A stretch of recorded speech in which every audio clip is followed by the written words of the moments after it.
complacency, who demands improvement with every step. Well, those traits were on display even more than ever in the week leading up to taking on the Citadel. And that process, well, it continues today.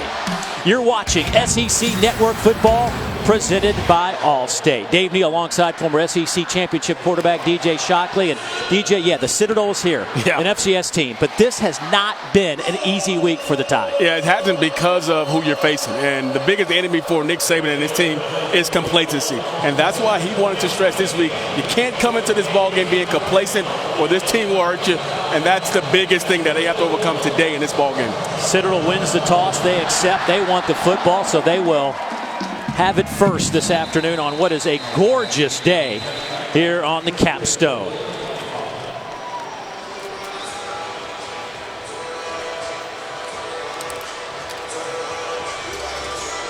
Well, this is an option team. Citadel comes in here after back-to-back victories, and Brandon Rainey takes the reins. The sophomore out of Acworth, Georgia, has had successful games. This is only his third start, but he has been putting on a show. Rushed for over 400 yards in his last two games. Very, very, I want to say explosive player and at times this season, especially in the second half, and he has to have a big game today if he's going to give this Citadel team a chance to move the football and score points. So from the 25-yard line, the Citadel will start things off. Pick up a 4 by Lorenzo Ward, but there is Rainey, who is in his first start. Had a 43-yard touchdown run on the opening possession. Took over the job from Jordan Black, the junior quarterback, who we will see a little bit of today. But this is Brandon Rainey's show. He's a guy that came in as a quarterback, but last year they moved him to fullback, and at the beginning of this year they put him back in the quarterback spot. Here's that option keeper from Rainey. We'll pick up 3 more. So this is the dynamic that the Citadel wants. Keep it third and short. Absolutely. And this is the first 2 plays. Couldn't have gone better for the Citadel because now they have a manageable situation on third down. And this is where they want to be. 3rd and 3 or less. 3rd and 4 or less is the stretch. But right now, it gives them an opportunity to pick up a first down. And Alabama has to come up with a stop. Listen, their last 2 games, they rushed for 421 yards against Western Carolina versus Samford, which is a good football team.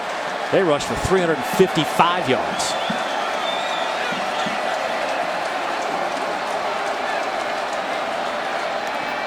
Inside handoff, and that'll be good enough to move the chains out over the 35.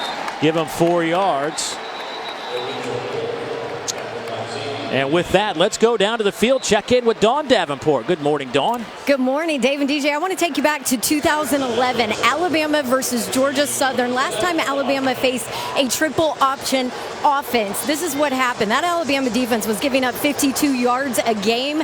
Georgia Southern rushed for 302. Head coach Nick Saban took his team back to 2011 this week, too. Said he showed him that game film to make sure he had their attention. Such a different offense to defend. So they set aside some time back in fall camp and during the bye week even to rep it. And Coach Saban said he felt good about their defensive efforts in practice, is hoping it translates today. Well, it was funny. It's funny, I guess, when you said, hey, did you talk to him about that game against Georgia Southern? He says, talk to him. I showed him. Right, I showed him the tape. Talking doesn't do it. You got to actually see it on film. Second down as Rainey picks up 6 solid yards on his last carry. They'll go inside.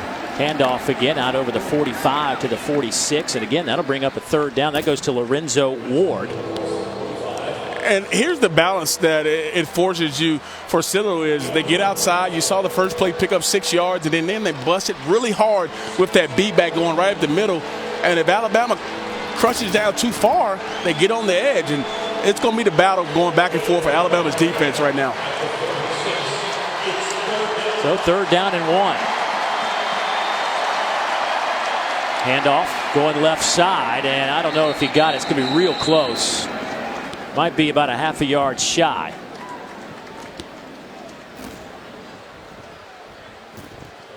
Talking to Brent Thompson this week, they have to avoid negative plays. They're going to move the chains. So Lorenzo Ward does pick up enough to move the sticks. 2nd first down. And you look at Citadel, and you see Coach Thompson there, who in his 3rd year really put up a good record. I know the record this year doesn't show it, but he has his team moving in the right direction.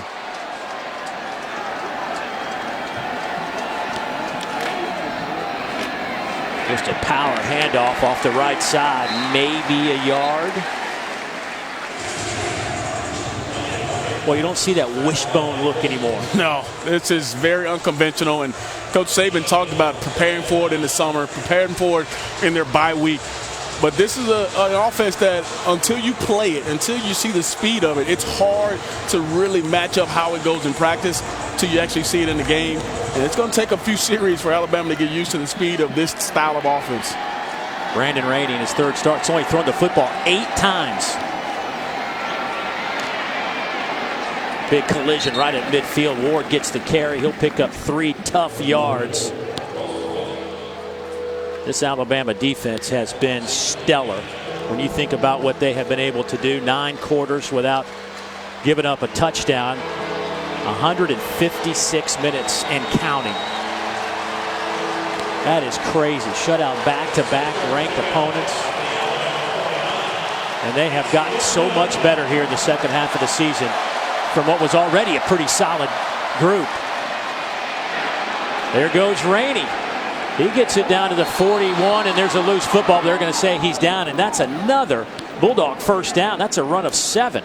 What's so unorthodox is you see the dive, it hits you pretty fast, and the inside guys can see it. But then you have Rainey who will pull it, and he'll follow him right into the hole. And you see the blocking on the edge, and that's one thing the Citadel, they don't want to just try to bull you over. They want to cut you. They want to get outside and force you to play with your hands a little bit more. But we're seeing 4- or 5-yard chunks here early on this first drive, which keeping it going for the Citadel. 10th play of the drive. That play is stuffed. First time they've gone backwards. Lorenzo Ward, they may spot his forward progress at the line of scrimmage. And you see the guy getting up from the bottom of that pile right there, number 92, Quintin Williams. He is probably one of the more dynamic players in all of the country from his position. He is playing at an ultimate high level. 5 sacks on the year, 49 tackles. He has 3.5 sacks in the last 2 weeks. You call his name a lot today, and if Citadel wants to be successful, they have to find a way to block him. That one's stuffed as well as Rainey is hit at the 40, and he'll fall forward and pick up a couple of yards. Xavion Smith, the first one there. The junior out of Tampa. Had 4 tackles last week. And this is where they want to keep the Citadel offense in 3rd and long.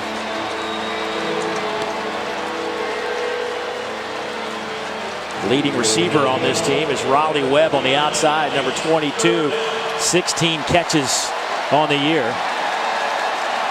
3rd down, and let's call it 7.5. Rainey keeps it, and he is dropped right at the 40. He may have lost a yard.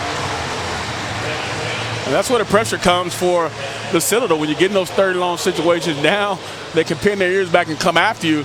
And there's a unique size difference from the Alabama defensive line compared to the offensive line from the Citadel. And Isaiah Buggs, number 49, comes up with a huge play there to throw off this drive that actually started pretty good for the Citadel.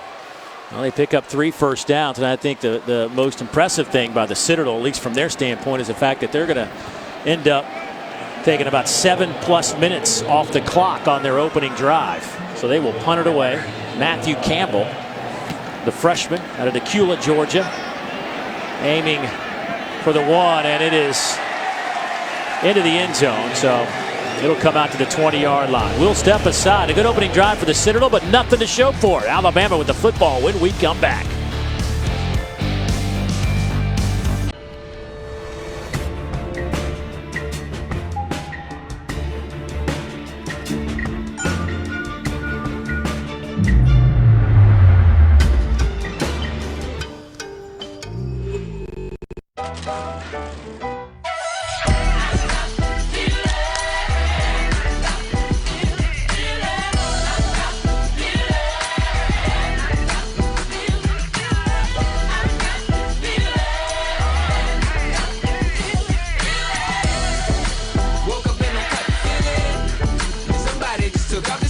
DirecTV and catch college football games anywhere with the DirecTV app. More for your thing. That's our thing. Visit DirecTV.com. Scoreless here in Alabama. The Citadel just picked up 35 rushing yards in the last drive, but had to punt it away, and that means this guy, Tua Tagovailoa, is ready to take the field. Much talked about this week. Would he play? Would he sit? Would he rest? There was no doubt that Nick Saban said he is going to play. He is healthy and ready to go, and what a show he has put on this year. Man, excited to watch him play today. Plays at a high level for sure. Toss sweep coming near side to Damien Harris on the first play. Will pick up a yard out over the 20 to 21-yard line. So Tua comes in and just almost 68% completions, 28 touchdowns, 2 picks. I mean, there's so much to talk about. What do you like most about what his season has been? Well, I think the first thing you're talking about is 68%. That means he makes good decisions with the football, and he finds ways to get it to his playmakers. But I love the way he processes the game, and the ball is out of his hands before anything happens. Harris, they say loose football. That may be Citadel football. They definitely have. They're going to say Harris is down. Boy, Citadel thought they might have had a turnover there as Harris, with back-to-back carries, gets it to the 24-yard line. So it'll be third down. As you can see here, he's fighting for extra yards, and looks like that left elbow may have touched down. But nonetheless, brings up a 3rd and long for Alabama. They're going to take, well, I was waiting for them. That's one of those where it's close. It's close enough to take another, at least a closer look at it. Under review. The ruling on the field is that the runner was down. It is our referee, Lee Hedrick, today. So as they look at that one more time, we will step aside. Back in a moment.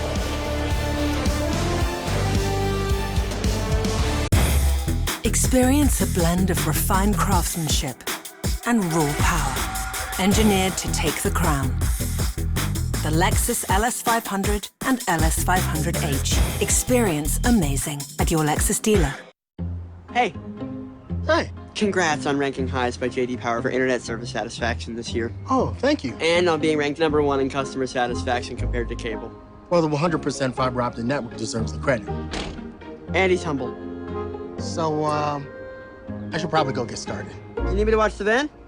No, I'm good. 100% fiber optic network, 100% phenomenal. Switch to Fios, the fastest internet in the U.S., and get internet for as low as $39.99 per month. Well, while we were away, it was determined that Damien Harris was down, elbow hit, and then the ball popped free. I'm sure there are a lot of Mississippi State fans out there that were hoping that this would have happened last week, right? Yeah. Clear cut last week, I thought. But you see, obviously, that elbow goes down. So good call, good review. So it'll be third down coming up for the Crimson Tide on their opening possession.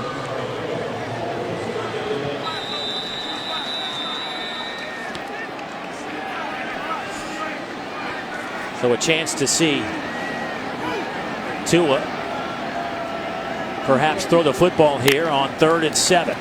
Here comes some heat. He'll go deep over the middle. Pass is caught. Easy route. Jalen Waddle with the catch across midfield.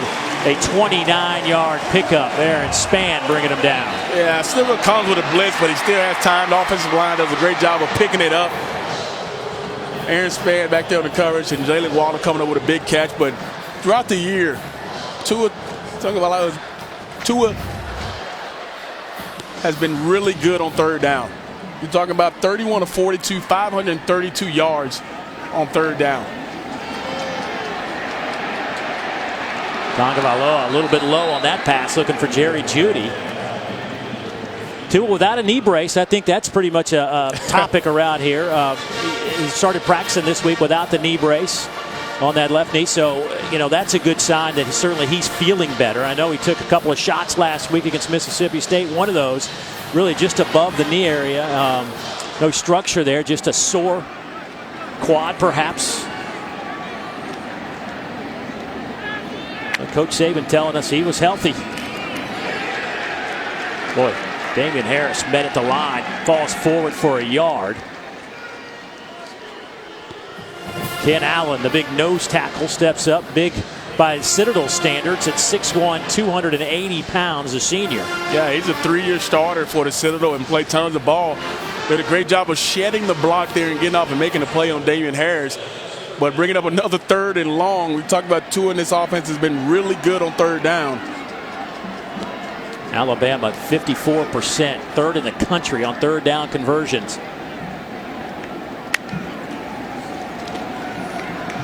Plenty of time for Tua, but he'll have to scramble out now. Tua will try to run for it. He will stay on his feet, still dancing around to the 30-yard line. That'll be a 1st down after a 16-yard gain. We talked about the great decisions that he makes throwing the football. This decision here, Citadel decides to sit back in coverage this time and not bring the blitz. Instead of forcing into an unwanted zone, he pulls it down and gets the 1st down with his legs, and I think he can put to rest all the concern about his knee. And that's one thing Coach Saban said is he's practiced every time. He's been out there every single day, and the knee is not an issue. Josh Jacobs in the game at running back. They will give it off to Waddle, and he will turn the corner close to a 10-yard pickup right at the line to gain. That should be good enough to move the chains. Michael Locksley, the offensive coordinator for Alabama, talked about Jalen Waddle and the speed he has, called him lightning in the bottle. As you can see, just trying to get him in space any way possible, and he turns the corner and does a great job of getting north and south, picking up another 1st down. Alabama averaging 48.5 points a game, 3rd best in the country. Trying to put up their first points this afternoon. Going to the end zone here, and there it is. Touchdown, Alabama, 21 yards. Jalen Waddle with the touchdown catch.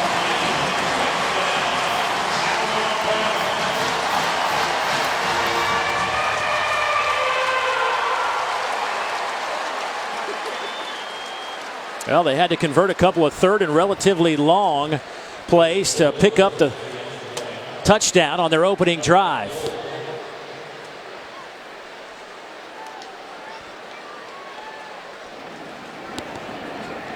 Bulldogs to attempt the point after.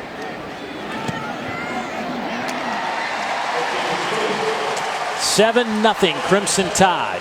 Waddle had 3 catches on that drive, 60 yards and a touchdown. Finding Jalen Waddle in the back of the end zone, successful, another 1st drive score for Alabama.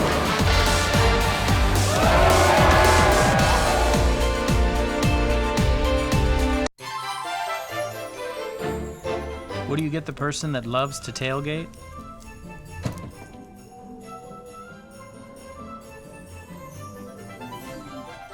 How about a new tailgate? This year, turn Black Friday into Buick Friday with special deals on Buick's 3 SUVs, like this low-mileage lease on this Encore Preferred for around $179 per month for current eligible lessees, or get $5,500 total value when you finance through GM Financial.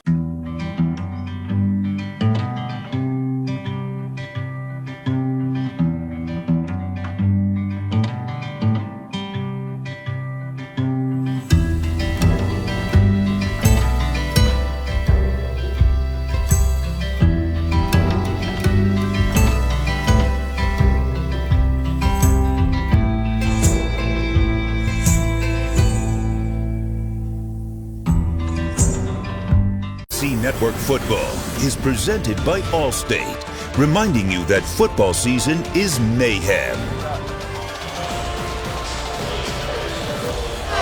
Always a great time on game day here in Tuscaloosa. Alabama fans loving it here. They'll have another home game next week as the Auburn Tigers come a-calling.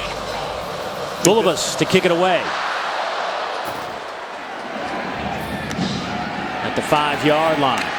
Raleigh Webb stuffed before he gets to the 20. Now the Citadel back in 2015 had some success, and well, they're having a little bit of fun this week. This is what Citadel football tweeted out earlier this week. Speaking of the uniforms, and a reminder of what happened the last time they played an SEC team on the SEC network. They went into Williams-Brice Stadium and knocked off South Carolina. Interim head coach Sean Elliott was running the show. He's now done a great job at Georgia State as their head coach last couple of seasons. But Citadel having some fun. Alabama football, we are coming for you. Well, they are here. Had a nice opening drive, DJ. They picked up 3 first downs, chewed up a lot of clock, but just didn't get enough to at least attempt a field goal. Sessions on that carry will dive forward for 5. It is such a quick hitting offense. And that's what they kind of bank on, is that B-back getting through the hole really fast and picking up 3 or 4 yards. And in that first drive, that's how they were successful. First down execution, picking up big chunk yardage, so they're able to stay in their offense here on 2nd and 3rd down.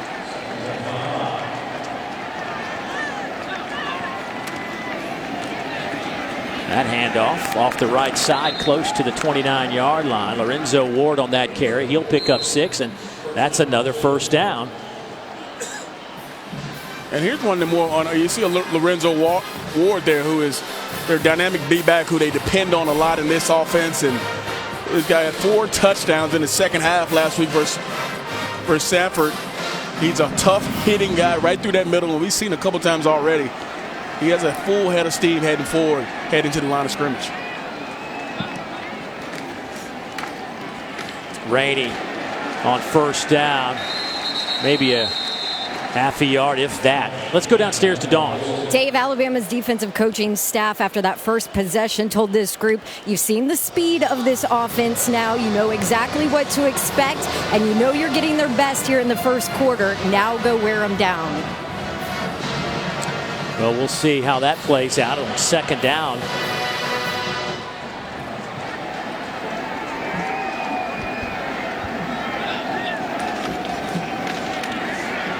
Another inside handoff goes to Sessions, only a yard there. So another 3rd down and relatively long coming up for Citadel. And something this Alabama front has to really concern itself with in this ball game is the amount of times they're cut. You see Quintin Williams right there was immediately cut when he came off the football right there. And as a defensive lineman, that wears on you as the game goes on. And it's tough to fire off the football when guys are lunging at your legs, your ankles, and knees. But a big 3rd down here.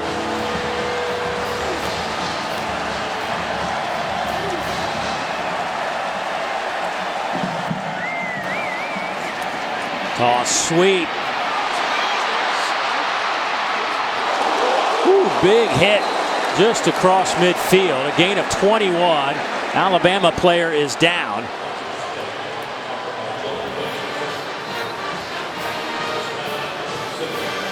Boy, Williams will get up, and boy, in the open field, these guys are so big and fast, it can be dangerous. And just see how fast they get to the edge and get the corner. That sweep motion gets around the edge so fast, and you see the finish on the back end, but I'm sure they'll take that every single time after the game.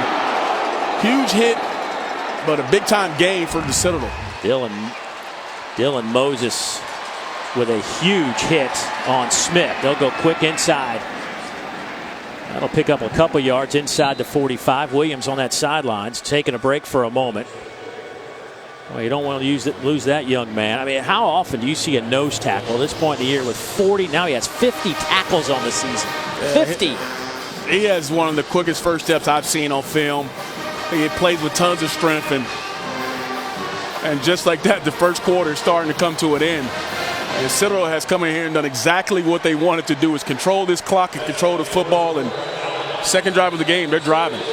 I will say this, I've done a lot of football over the last 20-something years. That might be the quickest quarter in history. It felt like it.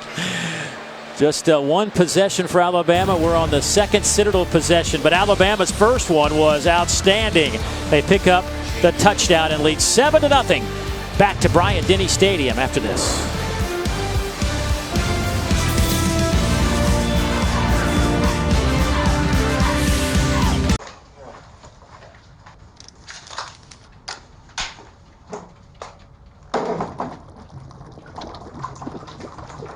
I'm thirsty. Stranger danger! Stranger danger! Danger danger!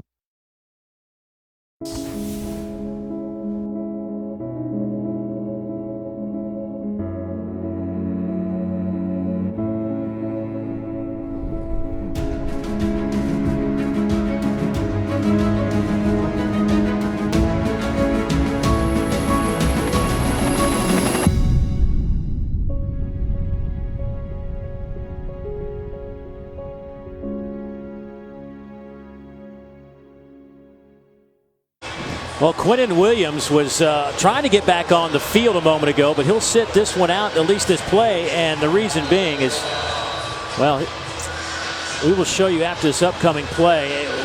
He got popped pretty good, maybe a little bit late. Here's second down. There's another big collision right there. That one coming from Raekwon Davis. Loss of a yard. Watch his Drew McIntyre right here. Watch him right here on the edge.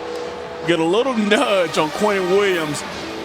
And you think they know who he is coming into this ball game, and that's kind of a message to him that we're not afraid of you guys. We're going to come in here and a little bit of a cheap shot there coming off the edge, but that's more of a wake-up call to him, and we here all day. Third down. Another third down and relatively long. 3rd and 9. They'll go straight dive play. No room there. Ward is stuffed. Dylan Moses, the first one there.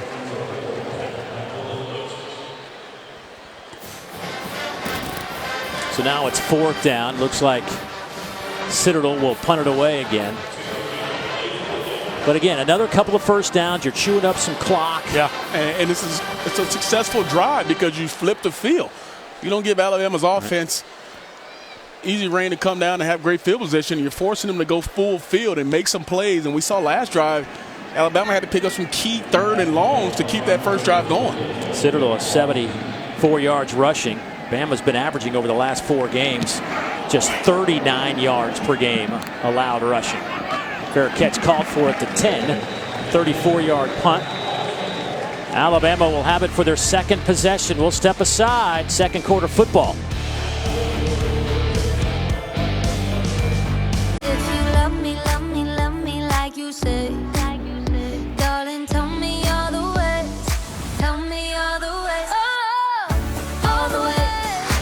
Get gifts in a snap with free 2-day shipping at Target.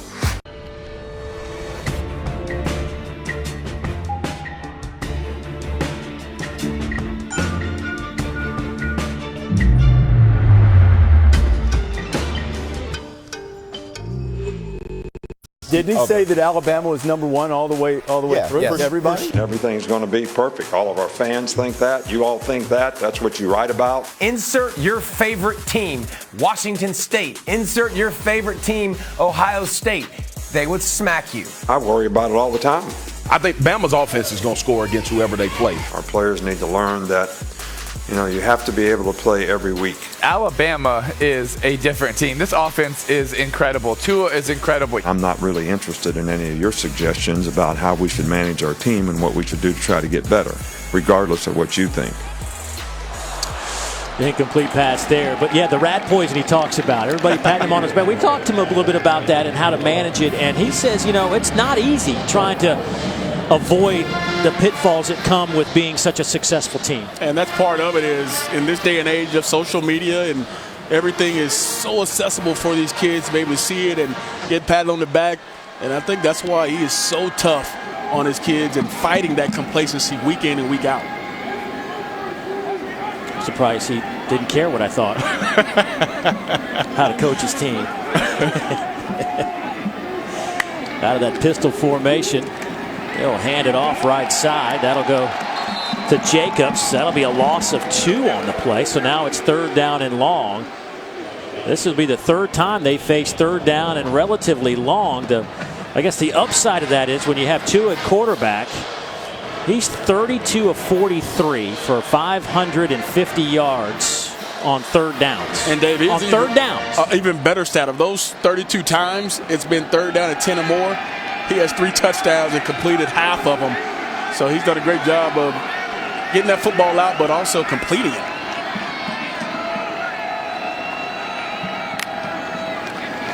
Some pressure comes, picked up by Alabama. Tua trying to run for it, and he'll be dropped around the 15-yard line. He'll get 6 yards, but the Citadel will force Alabama to punt on their second possession.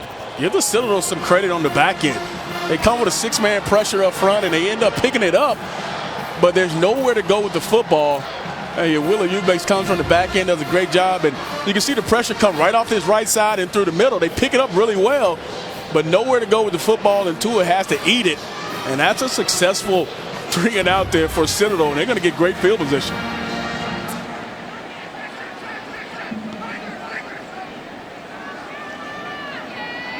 Bernier will punt it away, averaging about 36 yards a kick. That'll be caught by Botkin, and he'll fall forward to the 45. Excellent field position now for the Citadel. Second quarter football, 11:52 to go before halftime. Love me like you say. Darling, tell me all the ways. Tell me all the ways. Oh, all the ways. Get gifts in a snap with free 2-day shipping at Target.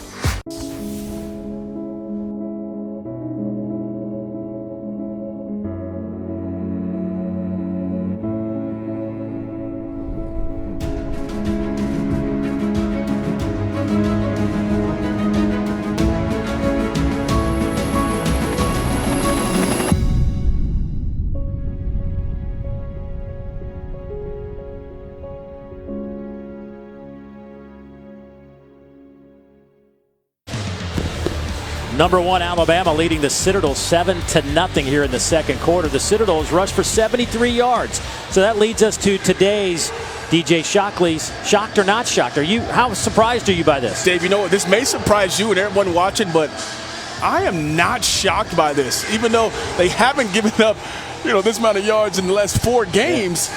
But this is an offense that's hard to prepare for. It's something unorthodox. You're not used to it. They're still trying to figure out the speed and where it's coming from. Even for the best defense, around the country, it's just hard to stop, and I'm not shocked by it. There's the pitch. There's some running room. Down the right side. Deonte Smith, touchdown, Citadel, 45 yards. Alabama had gone 11-plus quarters without allowing a point. The excitement on the Citadel sideline tells you everything. And we talked about hitting it up the middle, then get on the edge, and you finally, if you have one person out of position not doing their particular job, this is the outcome. And the Citadel, wow. Big play coming out of the break.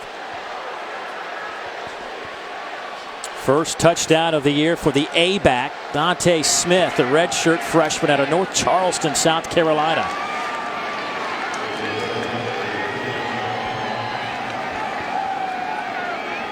Jacob Godek will attempt the point after. He is perfect, 34 out of 34 on the season. Wow. Talk about putting a hush inside Bryant-Denny Stadium.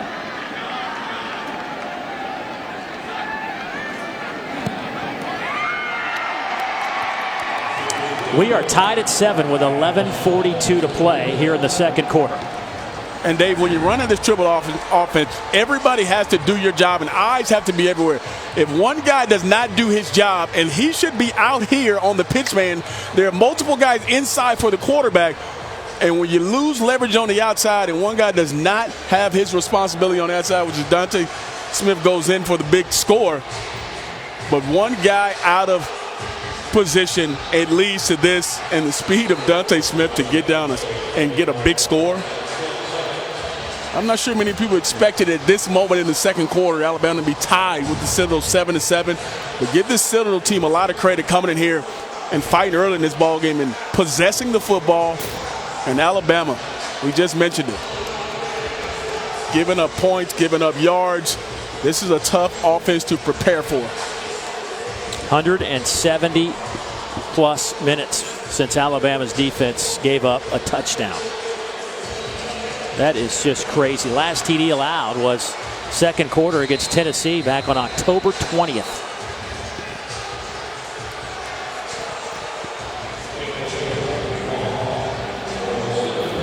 So the Citadel will kick it away.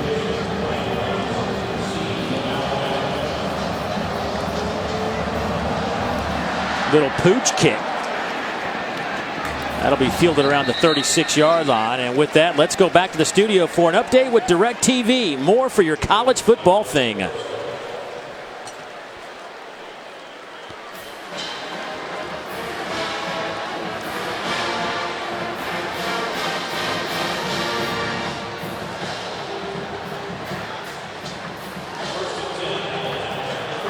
Very interesting, Peter. You don't see it a whole lot. Of course, Georgia Tech is, at least the second half of the season, starting to play pretty well under that Paul Johnson offense.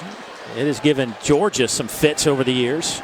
Of course, those two teams will play next week in Athens. Here, Tagovailoa coming near side, gets it to Jacobs, and he is hit and knocked out of bounds. He'll pick up a first down after a 15-yard gain. And you see right off the bat, offensive coordinator Mike Locksley get his quarterback outside the pocket. He hasn't had a lot of success standing inside the pocket, especially on third down. Get him on the edge, get one of your playmakers, Josh Jacobs, on the corner, and picks up a huge first down to get this drive started. Harris and Jacobs in the backfield. They'll split Jacobs out wide. Now over the middle, pass is caught. Judy spins out of trouble. Loose football down on the turf. Citadel says they have it, and they do. My goodness. My goodness. Jerry Judy trying to make a play, couldn't hold on to the football. And this is just a routine play. You make a catch, you come out of it, and you're fighting for extra yards going down the field, and that's what all defenders are taught. When you're coming from the backside, secure the tackle, but also rip it out. Russell Hubbs comes from the backside and makes a huge play on it, and looks like Ronald Peter gets the recovery there. Give Ronald Peter getting a lot of credit for going under there and getting that football. But a big turn of events here. Citadel is coming out and playing with a lot of energy and fighting Alabama here early. 11:05 to play here in the first half. Rainey tries to turn the corner. Will get a yard. Quintin Williams back on the field. He makes the tackle.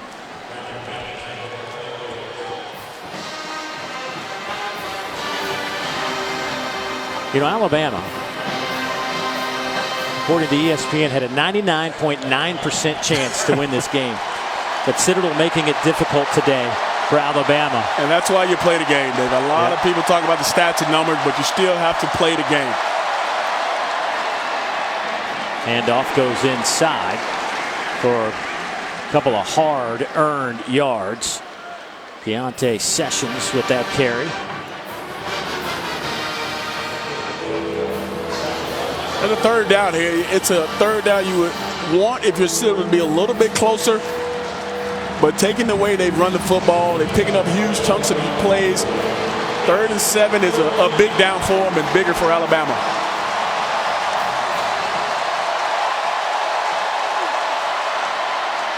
There's the option play that they were able to bust for a 45-yard touchdown on their last drive. Loses a yard this time. Jennings reading it and playing it well. It'll be 4th down. Yeah, and that's the adjustment you make there. Everybody had their responsibility. Somebody had to dive. Somebody had the quarterback. And you can see on the outside that time, Savion Smith, the corner, actually has the pitch man. You stay at home. You do your job. Do not try to do too much. And that's where they hurt you. And that's a big 3-and-out for Alabama's defense after that big play last series. These punt returns can also be considered an offensive play for Alabama, the way Waddle can return punts, averaging almost 15 per return, 5th best number in the country. He stands inside the 20. An opportunity to field this. I think he lost it in the sun. Couldn't find it, and it'll roll inside the 10, and that's what he says as he runs off. I couldn't see it, couldn't find it. 52-yard punt. Alabama will have it, tied at 7. Back in a moment.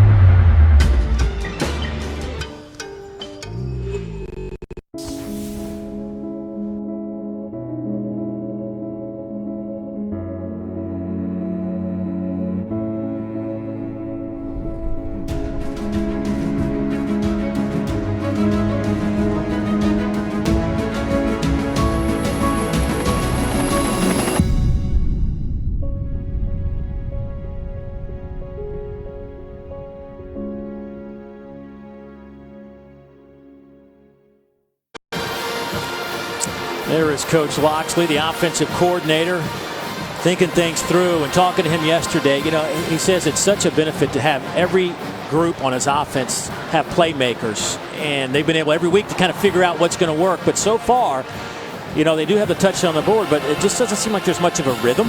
Yeah, and the one thing he talked about is they're so deep in all these different skill positions, and he said, listen, we want to run 80 plays a game, and they also self-scout themselves every Monday, which I thought was pretty unique. Najee Harris hurdles a man, still on his feet, running hard out over the 40. 32-yard pickup for number 22. We've already seen Josh Jacobs. We've seen Damien Harris, and here comes another big-time back in Najee Harris. He has the size, he has the speed, and you see the athleticism once he gets to that second and third level. He's running through arm tackles. They're so deep at the running back position, it makes them hard to defend. They'll split Jacobs out wide.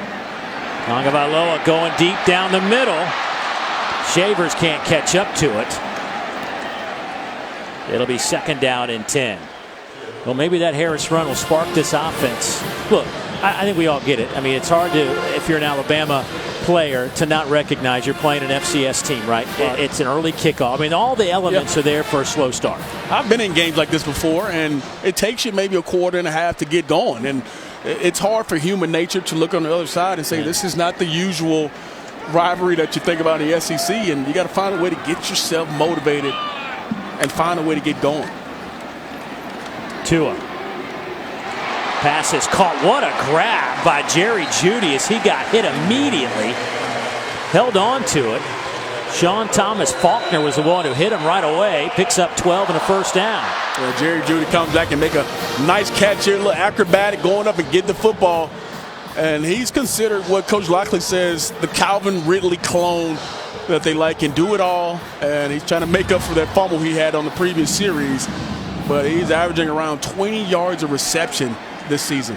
That is 5th best in the country. 4-man rush. Coverage downfield pretty solid, but Irv Smith wide open at the chains on the far side. The Mackey Award finalist picks up 18, but a flag is down. Just noticed it right in the Alabama logo at midfield. And everybody's walking back. Holding on the offense, number 66. 10-yard penalty from the previous spot. Replay, first down. When you watch Lester Cotton right here, he's your left guard. He's get caught with the holding penalty. It happens as Tua starts to get outside the pocket and wants to get away. And you can see the tug and pull come right at the edge right there. That left hand just tugs on the defensive lineman. You don't see many penalties from this Alabama offensive line, but it puts them in a precarious situation here on 1st and long. Lester Cotton in there today. Deonte Brown, by the way, out today, has turf toe. Coach said it wasn't because of Citadel. He wouldn't have played if it was the Auburn game this week. Just trying to get him healthy down the stretch. Wide side throw to Jeudy. Bobbled it, and it popped out into the Citadel bench. They talk about it on the far side. It'll be a 22-yard pickup if it holds. Yeah, Dave, I don't think he had control of it as he came down.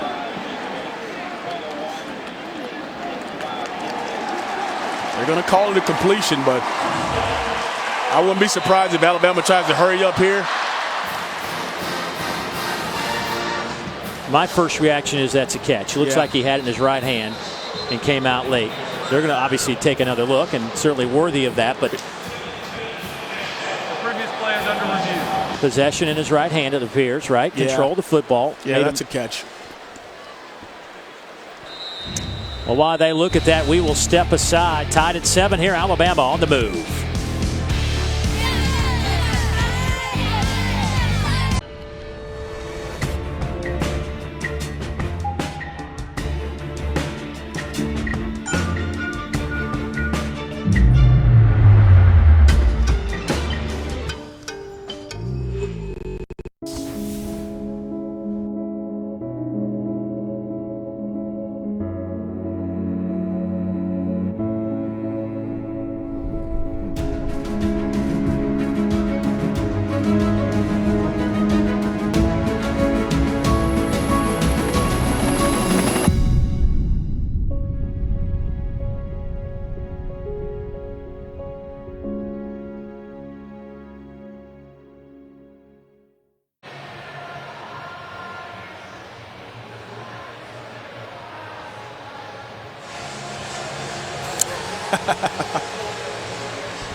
All right, thank you, Peter. Here it's tied at 7, Alabama and the Citadel, and I think this score is probably flashing up on everybody's TVs. Might be watching some other games, kind of scratching their heads. But that is the case. But Alabama driving right now. 1st down and 10. They called it a catch by Jerry Jeudy. Didn't take them long to figure that out. Trying to set up a little wide receiver screen. They do so. Pass is caught by Ruggs. He's inside the 20 down to the 14-yard line. 22-yard pickup. Bowers bringing him down. Perfect call coming out of a timeout. Perfect time to call a screen. Citadel not really looking for it. Good job of your offensive lineman out in front. You see 71 Ross. Pierce-Barker does a great job of getting out in front, and Ruggs in space. We talked about how many playmakers they have, the speed he has.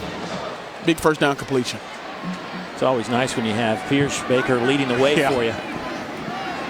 And handoff goes to Damien Harris, and he falls forward inside the 10 down to around the 8-yard line. Let's give him 6. Sean Thomas Faulkner making the play for the Citadel. Damien Harris, a guy coming in here averaging 6.5 a carry. You know he's one of the leaders on this ball club. Played tons of football for his Alabama offense and team. Proven player for sure, Dave. 2nd down. Waddle goes in motion, but they'll hand it off right side, and Harris has stood up before he gets to the 5, so it'll be 3rd down and short.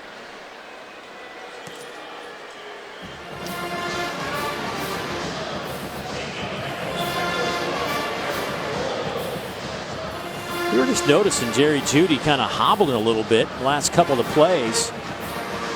And he's taking a couple hits today. I mean, the one on the sideline we just saw was a nice hit. And you can see at the end of this play, and he just kind of goes down. Grabbing that ankle. We'll keep an eye on that. They certainly need him. 45 catches coming into this game. 3rd down, though, and a couple of yards coming up for Alabama. Tua coming near side, looking to throw, stops, fires, is hit, and dropped. Looking for Ruggs in the end zone. Incomplete. Tua took a pretty big shot in the process. And here comes the kicking unit for Alabama. And Dave, the last thing as a quarterback you want to do on a rollout is pull up and stop and try to throw the football. All the pressure's coming from the inside. He takes a nice shot coming from the inside from Willie Eubanks. But how about this for Citadel? This is a win for them. Even if Alabama makes his field goal, stopping them, they on 3rd and 2. 23-yard attempt on the way. Bulldogs 10 of 14 on the year. Had a career-long 49-yarder last week against Mississippi State. And this one is through the uprights and good. So Alabama reclaims the lead. It's 10-7, just under 5 to go before halftime. We'll be back in 60 seconds.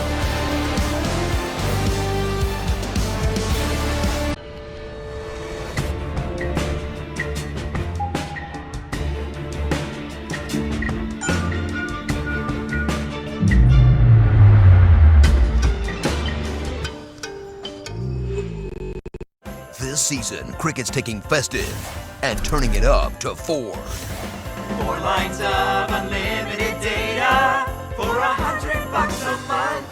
See more at cricketwireless.com/holiday.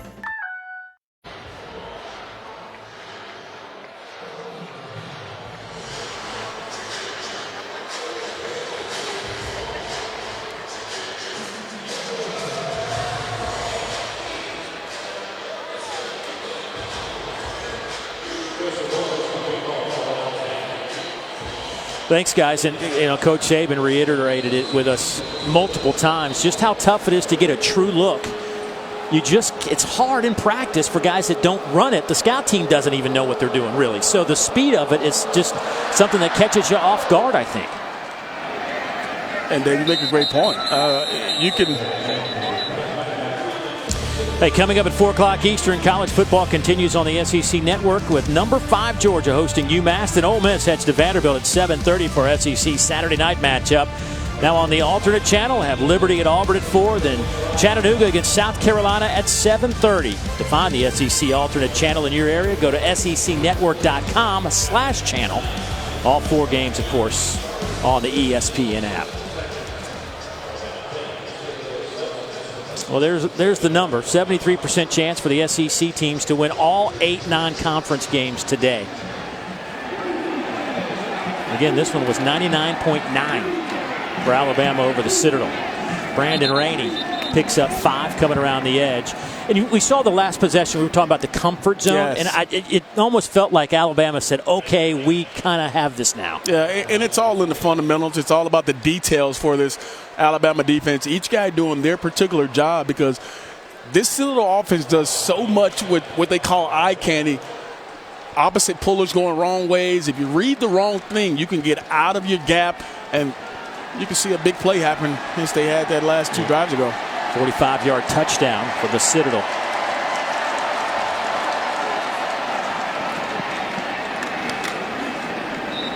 Brandon Rainey keeps it for 3. I think one of the interesting things, too, is every time, like I said, I've had a chance to do Georgia Tech and Georgia a few times lately, and you hear Kirby Smart and his staff, they call it. It seems like everybody's in communication the week you got an option team, right? Yeah. Let's call this guy. Let's call that guy. Yeah, and that's one thing when I was down on the field before the game talking to defensive coordinator Tosh LaPoy, he said, hey, I talked to some of those Georgia guys about how do you stop this style. Yeah, because they don't, even the coaches don't see it a lot. It's almost like they have a hard time trying to defend it as well because they just don't practice against it. 3rd down and short. Toss sweep coming this side. That'll be a first down for the Citadel over the 35. Gain of 4 on the play. Trying to get the edge. Sessions with another strong carry. And Dave, I think you bring up a great point a couple minutes ago in the scout team for Alabama having to actually try to defend this and actually play the Citadel in practice. It's tough to kind of practice against because these guys didn't come here to play the triple option. So it's hard for them to even recreate what the Citadel does during practice. Quick inside handoff. That goes to Nakim Njoku. He'll pick up a couple of yards. A freshman out of St. Pius High School in Atlanta, Georgia. There's Slade Bolden, and the reason we show you him is the wide receiver was played quarterback in high school, ran a very similar option attack. He was the guy that had to play Brandon Rainey all week in practice. I've had to be that guy before, and it is not fun.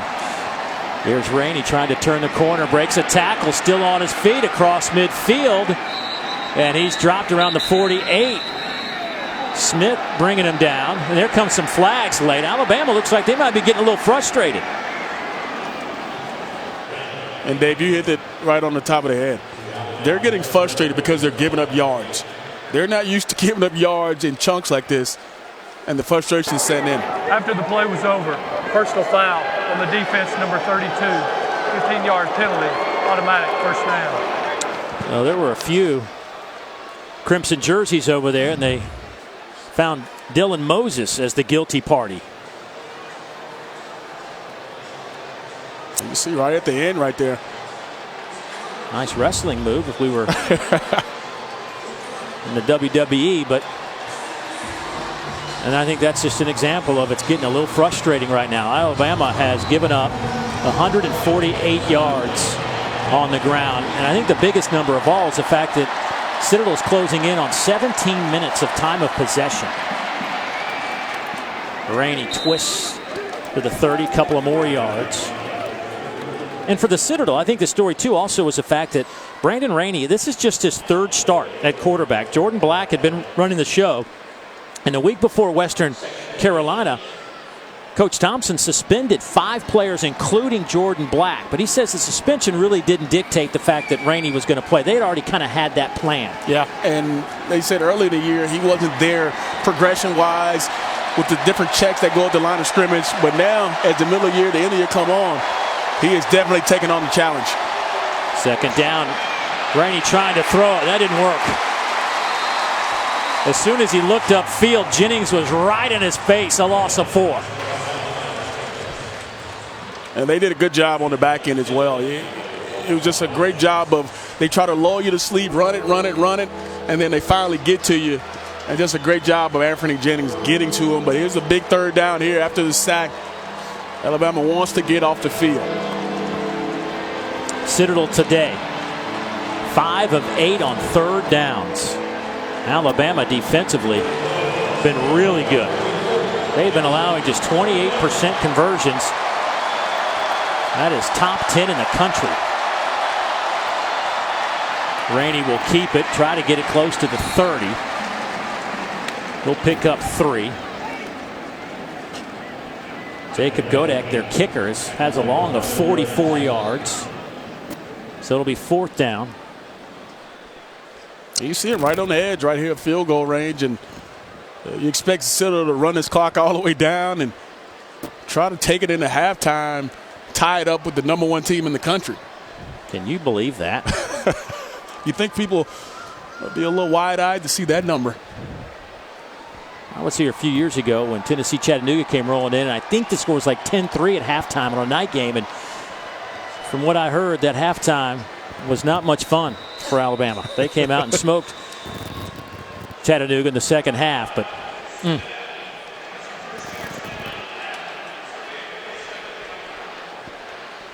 Alabama's defense has been giving up less than 100 yards a game this season. But so far, Citadel has put together 149 yards out of this triple option attack. Yeah, head coach Brent Thompson said, hey, we want to come in this ball game and play the old adage, 4 yards in a cloud of dust. Well, they've gotten a little bit more than 4 yards on some particular carries, and they're sitting right in the middle of this ball game with the way they've controlled the ball and held on to it. But this Alabama defense still seems as if they have not found an answer to the Citadel rushing attack, and you can see the numbers there that they're putting up already in the first half. So Godek, the junior out of Longwood, Florida. His long is 44 against Townsend earlier. Made 8 straight after missing his first field goal of the season. This will be from 48 yards and to tie it up right before halftime.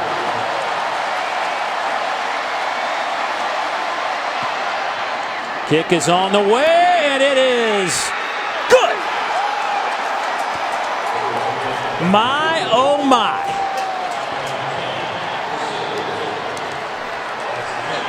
Alabama and the Citadel are tied at 10.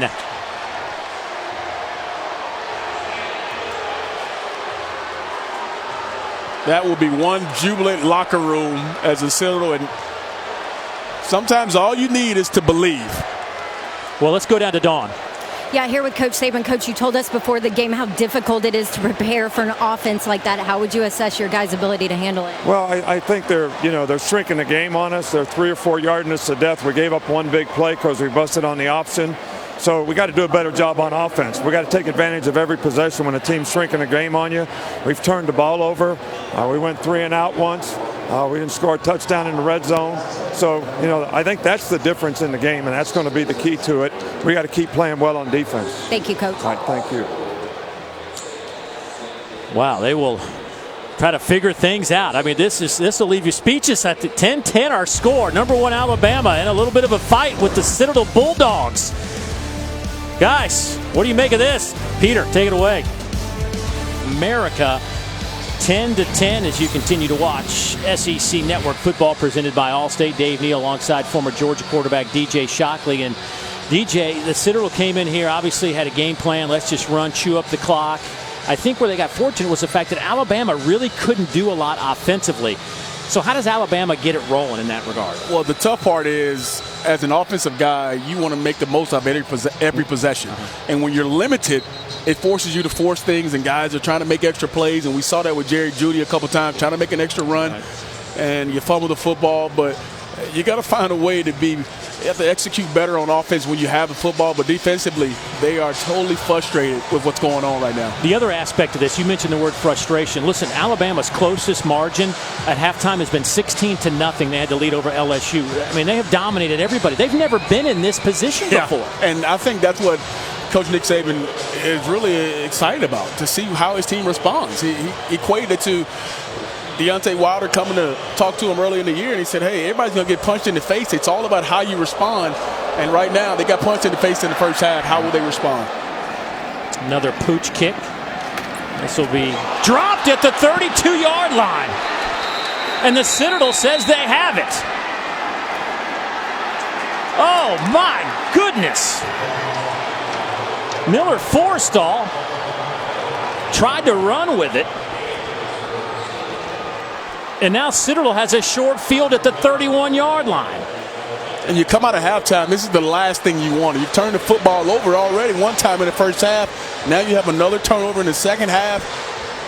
This is not the way you want to start the second half coming out. And we usually see him fair catch this football, but you see a helmet right on the football and knocks it free. And the Citadel there to recover it. Big, big play to open the second half. Well, Alabama had all these plans, get our offense cranked up, march it down the field, but now they got to stop the Citadel. Gain of 3 on that play.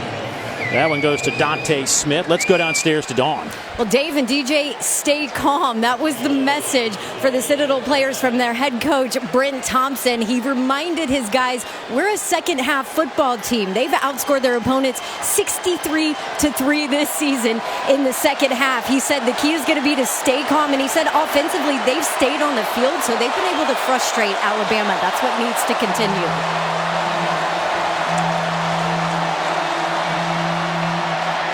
Here goes Rainey off the right side, inside the 25, down to the 23-yard line. That's 5, and here's another one of those 3rd down and 2 or 3 yards.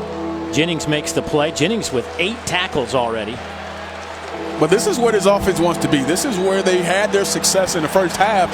First and second down execution. Now you're in the 3rd down. It gives you a very manageable situation. They're in prime position.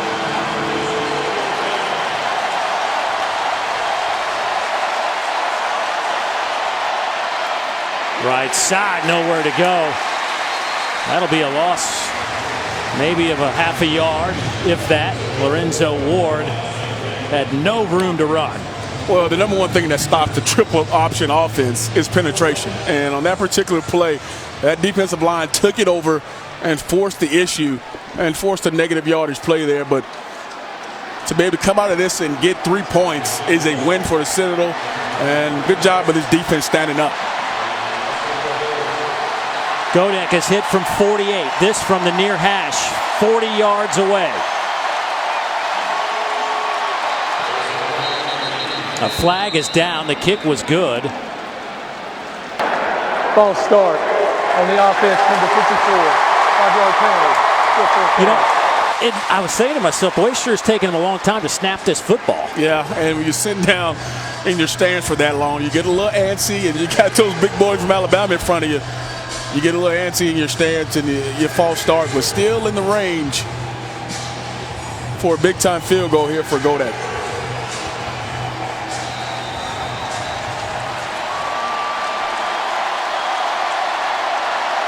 Now from 45.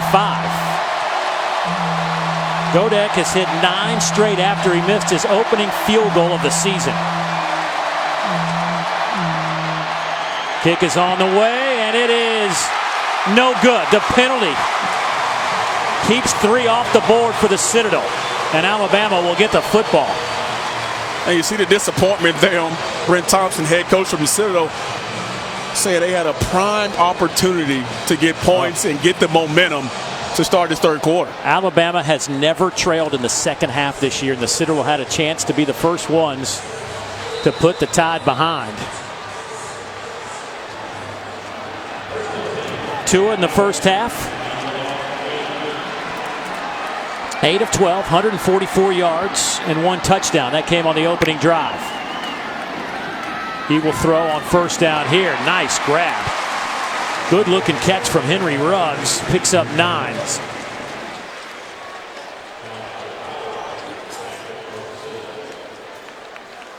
Well, there it is at halftime. LSU. They were the best team in terms of keeping it close at halftime. Just 16 points. Alabama led 16-0 against LSU. But today, 10-10 at the half with the Citadel.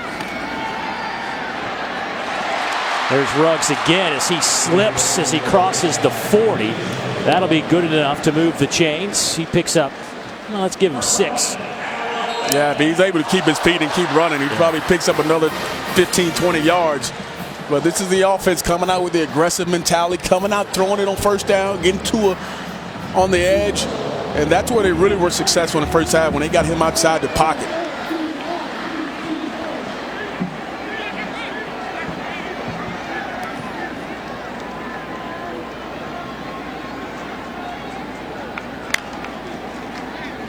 Another play fake. Going deep. There's Ruggs. He'll be run out of bounds around the 5-yard line. He beats Chris Beverly. 53-yard pickup. And here's the double move here by Ruggs to get up. He does a great job on the outside of selling the inside slant route. You call it a sluggo. And he does a great job of holding his point in a well-thrown ball by Tua. Harris. He may have lost a yard, back to the 5. Aaron Spann coming up from his safety spot, making the play. Harris having a tough time getting it going today. We did see a nice run from Najee Harris early on, but Damien, a little bit of a struggle in the run game today. 6 carries, just 11 yards. It's a 1.8 average. Yeah, and that's kind of been the difference is that Alabama in the past few weeks, the run game has really been the key to their balance, and that's what they want to do is be balanced, but they haven't been able to get going today running the football.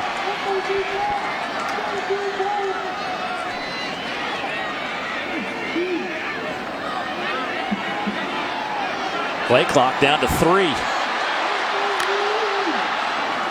Pressure comes to the end zone. A leaping grab. Touchdown, Alabama. Jalen Waddle with his 2nd today.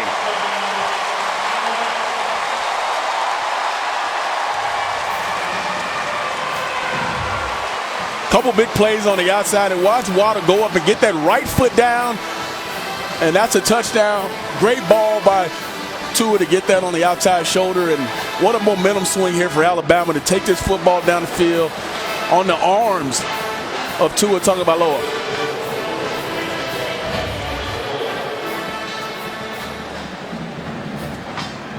Five plays, took 2 minutes and 15 seconds. Bulldogs with the point after. It's up and good. So Alabama back out in front.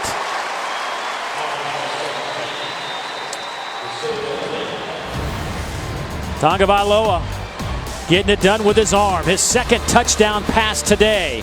And Alabama out in front.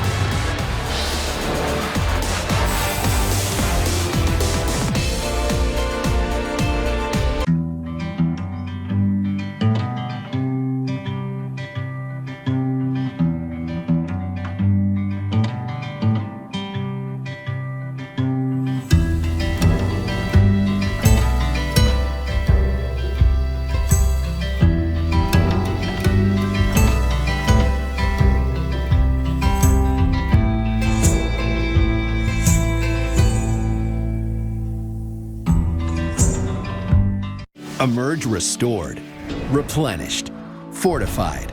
Emerge every day with Emergen-C, packed with B vitamins, electrolytes, antioxidants, plus more vitamin C than 10 oranges. Why not feel this good every day? Emerge and see. Well, Waddle and Ruggs, big on that one. Ruggs had a 53-yard reception that set him up. Then Waddle took it to the end zone. And Tua Tagovailoa, look at that. 32 touchdowns on 39 red zone possessions for Tua. Efficiency at his finest. I would say so. That is crazy. Let's take a look at Playing with Style, brought to you by Belk. And Henry Ruggs, the guy they call the Energizer Bunny of the wide receiver group, with a big catch. The sluggo route, well done. Patience on the route. And then you see Tua just laying it in there for Waddle, and he getting that 1 foot down. The execution on that drive is what Alabama is used to, and it is on display in that last drive. And Tua just tied A.J. McCarron for the single-season touchdown passing record. Now has 30 in his career.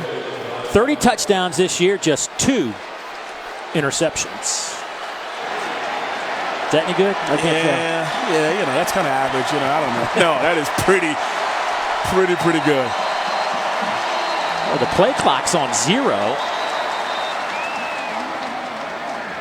I think it took everybody a while to catch it. On the offense, number 16, 5-yard penalty, still first down. Well, that's the last thing this offense needed was, and they've done a great job pretty much the entire first half was staying ahead of the chains. Now you get yourself in a 1st and 15. You make it a little bit harder to run your style of offense and pick up yards against a defense that hopefully they're trying to figure it out.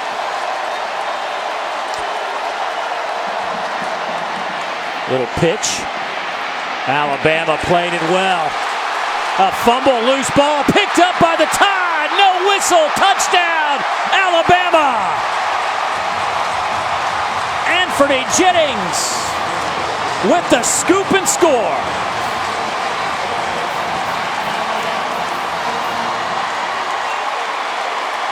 And just that fast, when you do your job, each guy is playing their particular spot on this defense. You have a chance to make plays. As you can see on the outside, keeping containment, keeping leverage on the outside is Xavier McKinney. And you see the ball pop out, Anthony Jennings scoop and score. And just like that, the momentum of this game has completely changed. Boy, they played that textbook. Keep containment on the outside. Thompson was there to make a play. Ball comes loose, and Jennings is rewarded with the 6 points. Boy, Citadel had a chance, actually made the field goal, but false start nullified it, and they missed their second attempt. And Alabama has scored, looking to score 14 here in a matter of seconds. Bullivis point after is up and good. So the 18-yard fumble return from Anthony Jennings puts Alabama up by 14. Is it true Academy speaks Guy? It sure is. So what did your dad say when you asked him about Christmas? He just said, I don't know. Oh, easy. Camo apparel. And my nephew is like, Oh, classic. Sports gear. Save $10 when you spend $50. Oh, and my husband, he was just like, Hey, Kate, what do we have for just... Real Tree Graphic Tee. That's it. From the store that knows gifts best, Merry Christmas and Happy New Year. Academy Sports and Outdoors.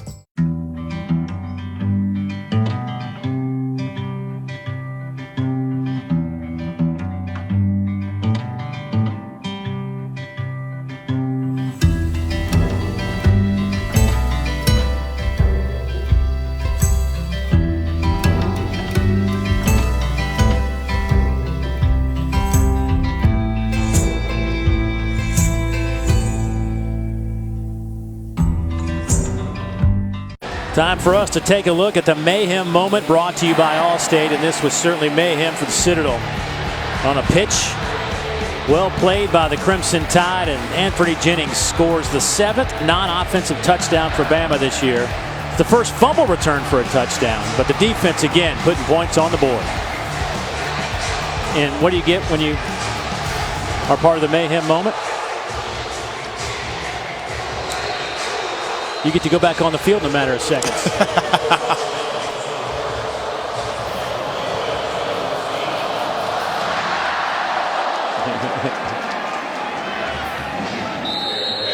So the Citadel will have it out to the 25. Monday, 7 o'clock Eastern, it's Thinking Out Loud with Greg McElroy and Marcus Spears. They'll talk some football. They want your participation via social media throughout the show. Also available streaming live on the ESPN app. I bet they'll be talking a little bit about this one. They need to be talking to Dave Neal. And if you go on Thinking Out Loud, you must wear this jacket, Dave, right here. Look at this jacket. I think we need to make that our mayhem moment jacket. My man's got some bling. He got the bling on the rings, yeah. Inside handoff goes to Sessions, picks up a couple of yards. Dave, what about the rings right there? The bling on the rings right there. You all about that? He's all in. That's all I'm going to say. He is all in. That is impressive.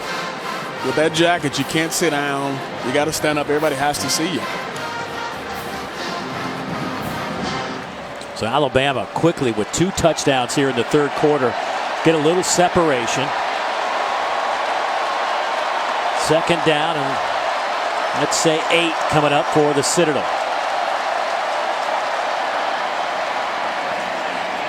Rainey turns the corner, and it just feels like Alabama's starting to understand the principles of defending this option attack. Dylan Moses making a play there. And Dave, I talked about it in the first half. Sometimes it takes a half. It takes a quarter and a half to really understand what they're trying to do and also how to play those different cut blocks, and everybody understanding, listen, if I do my job, I can be successful, and it brings up a big third down here for the Citadel.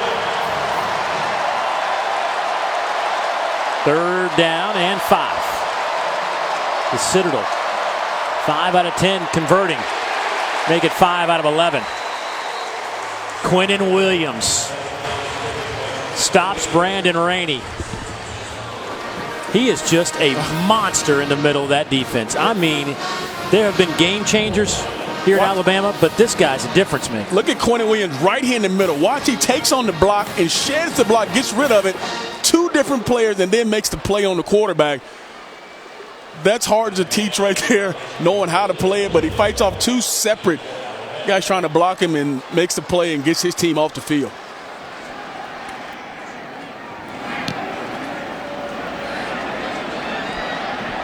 Waddle with a chance to return it here. Slips on the turf.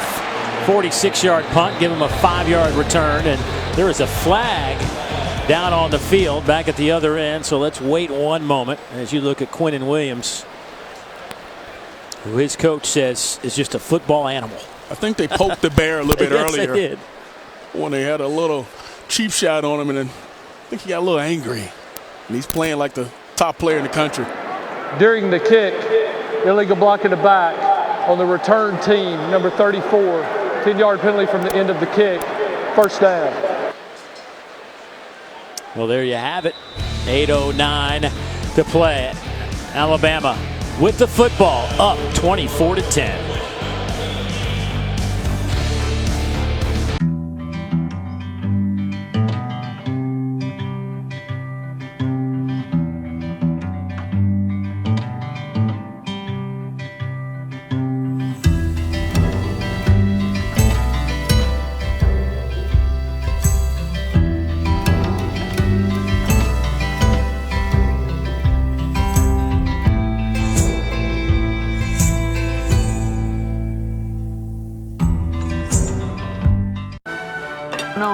No. You've got a virus. I have a virus?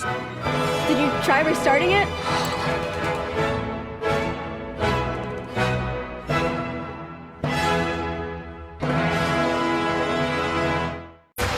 You look around at this place, you could have gone probably to anywhere. How'd you end up coming to Alabama? It was really my dad. I didn't really have a choice to go anywhere else. Yes, really? Yes, sir. It's a real cultural thing. Yeah. To kind of have your parents make those decisions for you, or just big decisions in general. My parents are my heart. And so with that being said, it's one of those things where whatever they want, I want. Well, I think it's worked out pretty well for Tua and the family. And, you know, I've seen that soundbite a couple times, and the guys around the crew, we've talked a little bit about having your dad pick the school for the child who's going to go play. But think about the pressure that's taken off the shoulders.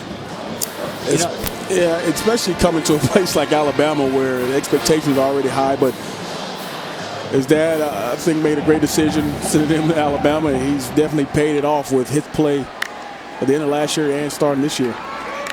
Here's Judy coming near side.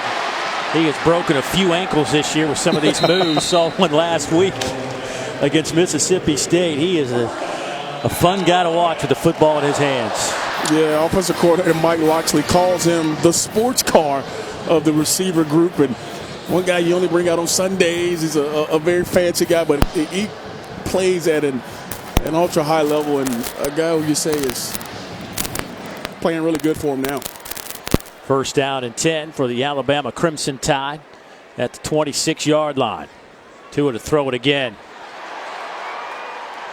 This one is to Judy again. He's out over the 30 to the 32-yard line. Chris Beverly hanging on, a gain of 6. So it has become quite apparent what Alabama has determined they're going to do here in the second half, and that is throw the football down the field. I think they only have 1, maybe 2 rushes here in the 3rd quarter. Just one rush on their opening possession. Second down. Some pressure comes. Alabama picks it up all day. Over the middle is Irv Smith, the tight end. What a move at midfield. Irv on the run. He's to the 30. Irv is inside the 10, and he will score! 68 yards.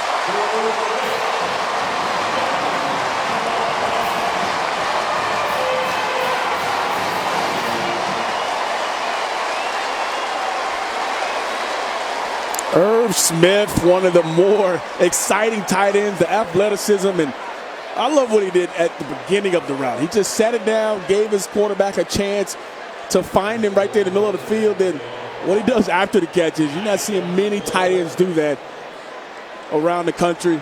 To be able to take it that distance for 6, athleticism, speed, he's got it all. And the point after hits the left upright. Well, that has been an issue. Bulldogs now has missed 4 extra points on the year. Watch Irv come here, just sit it down right there. In a zone, has a great job, and then he makes one guy miss, and then now the run after the catch. He's got a receiver down there blocking for him. Henry Ruggs frees him at the end. But the athleticism to be able to get down the field, and one of the dead legs right there. We talked about Jerry Jeudy have the dead leg. Irv Smith learning something from his fellow receiver, and Ruggs taking him all the way in for a big-time score. And now we see this Alabama offense looking as explosive as we've seen it look all year long. Third touchdown pass of the game for Tua. He is now 15 of 19, 299. And, you know, this league has really found some tight ends. I think just about every team in the league has somebody that is an excellent playmaker, but Irv is the top of that list right now in terms of next level tight ends. Expect him to be a first rounder. There's nothing like having a tight end like these guys who can control the middle of the field, but also are athletic enough to make plays like that.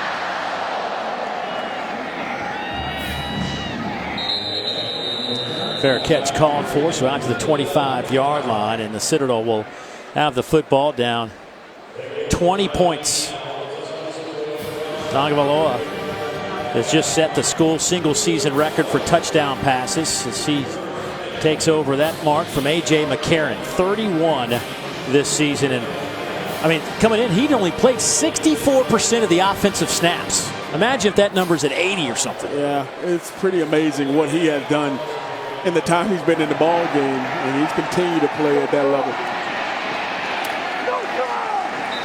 Not much happening there. To the line of scrimmage goes Deonte Smith. Maybe a yard. Hey, Thursday at 7 o'clock Eastern, it's Marty and McGee.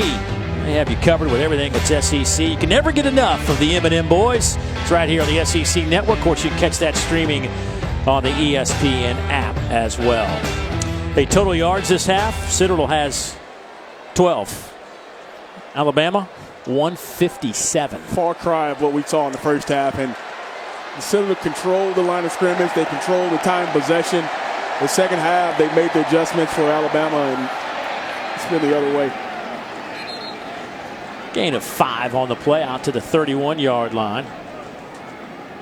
Brandon Rainey fighting for some tough yards. The quarterback for the Citadel. The Military School of South Carolina with an enrollment of 2,300.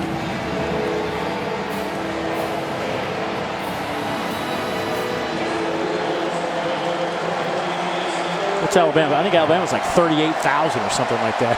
Wow. that's a big comparison. Toss sweep. Not happening there for Sessions. He's tripped up after a gain of 2 on the play by Xavier McKinney, who now has 5 tackles and a forced fumble. In the first half, we saw these similar type plays get to the edge, and they finally find a crease. Well, the Alabama defense has started to understand how to play against it, and they just extended that play all the way out. And Xavier McKinley comes up and makes a big play on the edge to halt a drive, and another 3 and out for Citadel.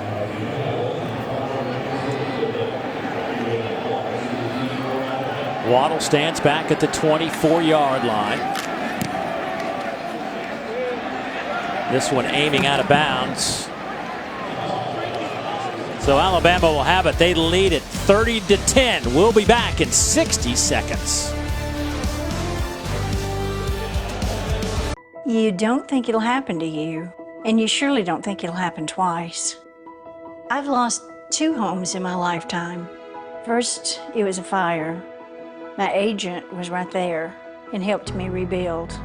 Then the tornado hit and destroyed everything again.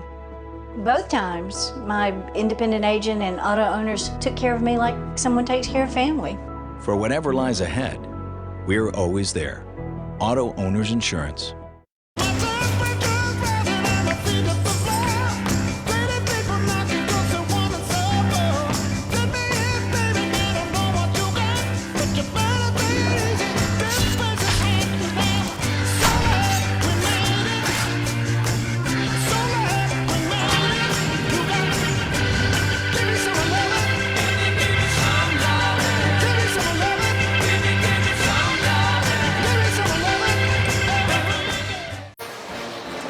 Tua Tagovailoa going back in a 30-10 game.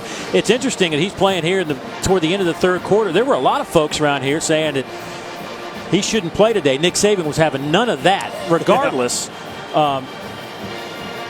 Jalen Hertz, who has been trying to fight through some ankle stuff that's been going on, and watching him at practice this week, still not moving around very well.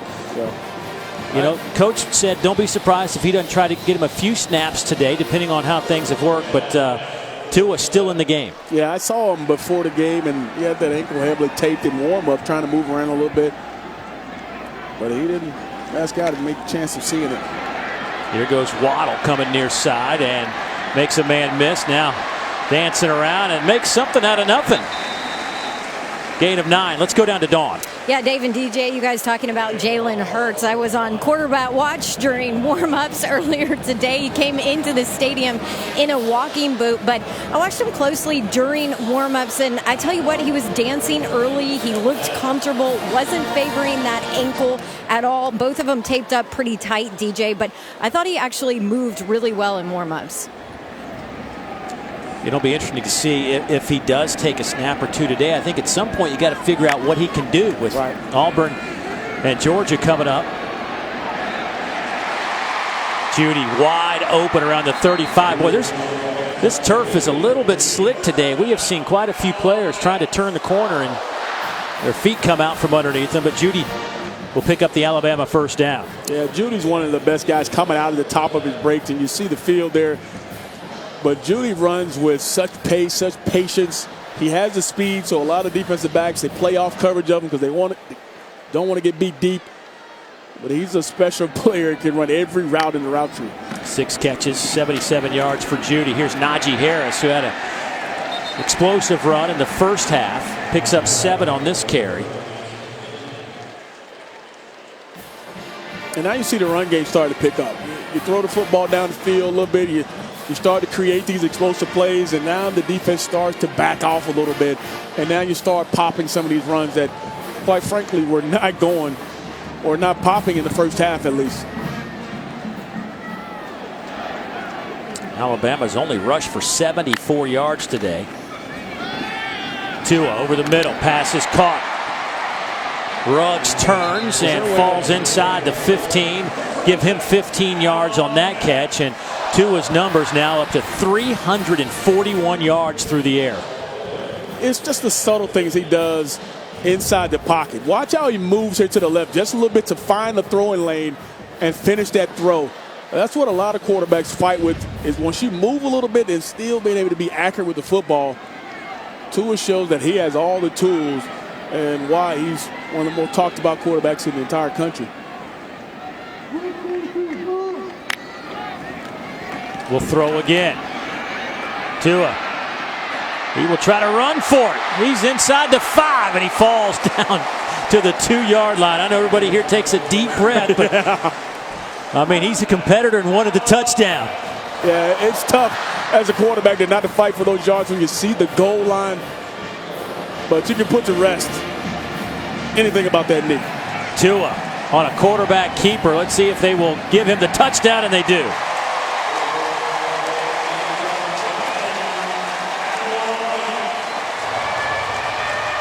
Tua did a little bit of everything on that drive.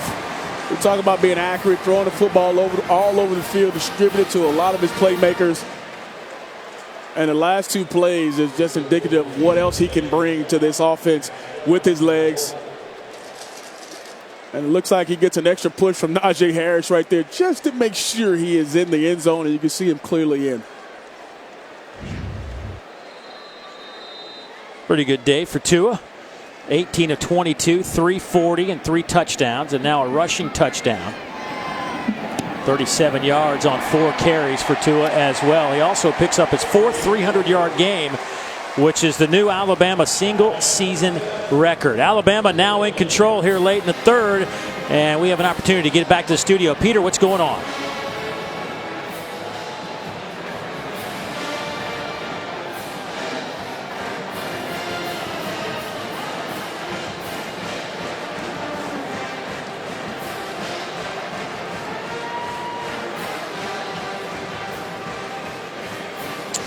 Mississippi State still a chance to pick up 8 wins.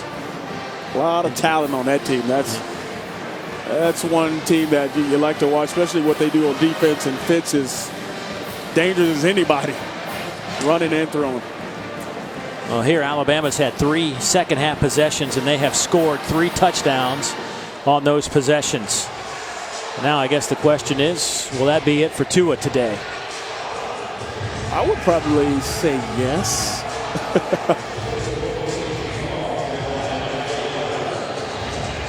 It's the Iron Bowl next week, and then after that, the SEC title game with the Georgia Bulldogs.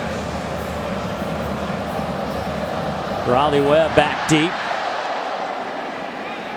That'll sail into the end zone.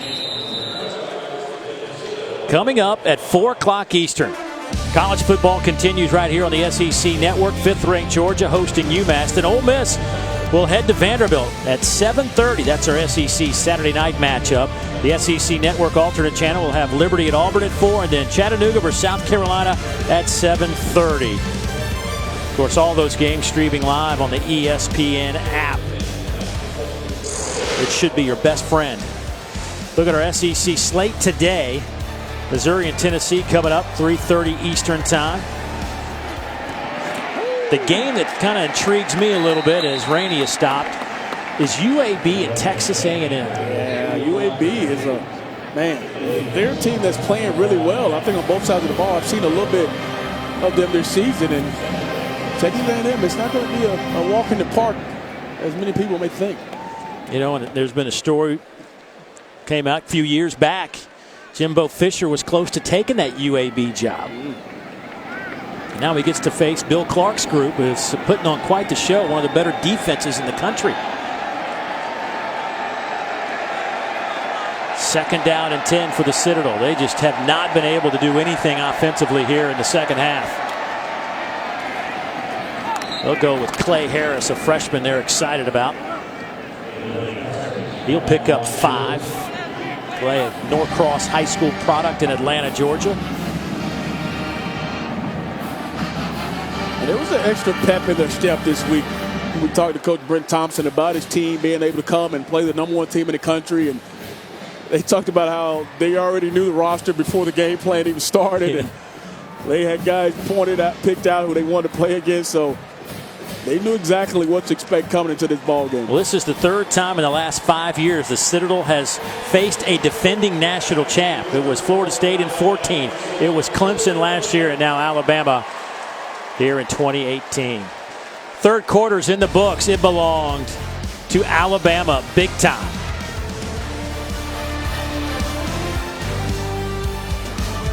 I thought I'd lost my business in that fire. But my agent was there before the flames were out. He said, together, we're going to rebuild. We've got 25 employees who depended on it. And that's all that mattered to me. My independent agent and auto owners made sure we didn't skip a beat. I mean, we didn't miss a single payroll. Incredible. For whatever lies ahead, we're always there. Auto Owners Insurance. Tommy John presents your not-so-subtle awkward adjustment moments. The wedgie shift. And the hide and seek. You won't have those problems when you upgrade to Tommy John. Our underwear is made with a luxuriously soft, breathable fabric that stays put so there's no bunching, no riding up, and no more wedgies. Visit TommyJohn.com now and use the promo code UPGRADE to get 20% off.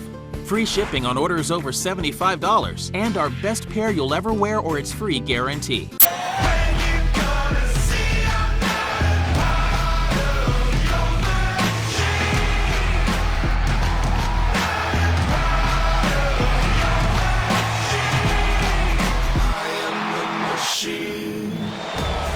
Well, the machine wasn't working to full capacity in the first half, but the machine is back facing the Citadel team on third down, and Rainey could not pick it up. They are now 0 for 4 on third down conversions here in the second half. As you look at our game summary, we were tied at 10 at the break. And matter of fact, the Citadel had a chance to take the lead in the second half, but missed a field goal attempt. And then Alabama just stepped on the gas. And they have scored 27 unanswered. Tagovailoa just another crisp afternoon at quarterback, 18 of 22, 340. And Dave, I think a big difference with what you just talked about was the fact that they're 0 for in the second half on third down as the Citadel. In the first half, it was 5 of 9. So the execution hasn't been there for them in the second half here. Boy, good high kick. Waddle back to return, lets it hit at the 10, and it goes into the end zone.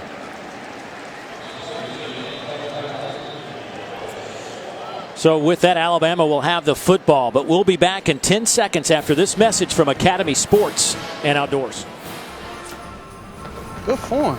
Thanks. I learned from my dad. Nice. How am I going to wrap this?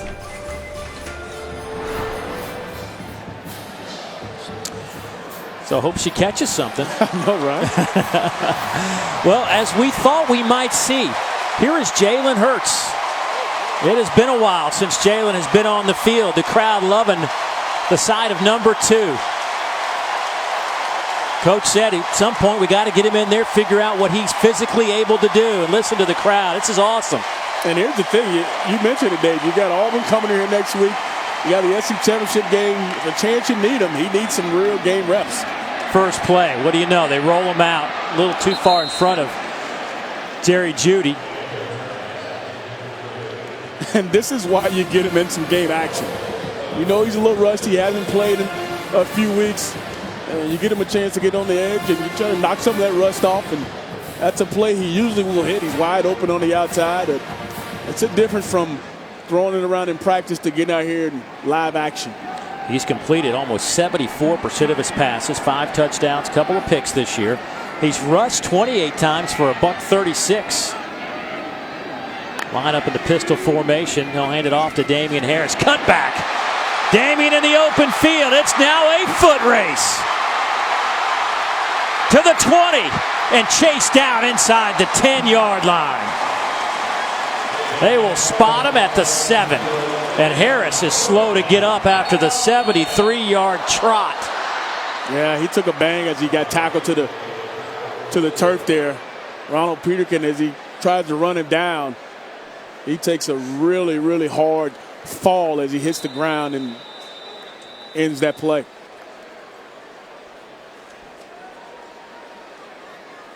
Well, they attend to Damien. We will step aside and come back to Tuscaloosa right after this.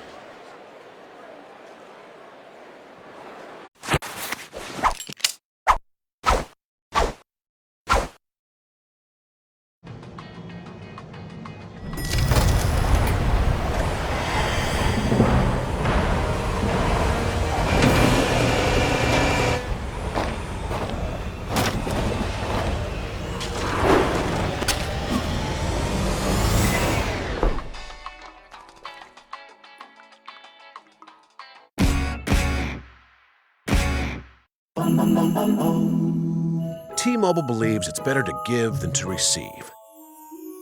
Some may disagree. Others won't believe it. And some just won't have the words. Join T-Mobile and get the Samsung Galaxy S9 free. We look forward to your reactions.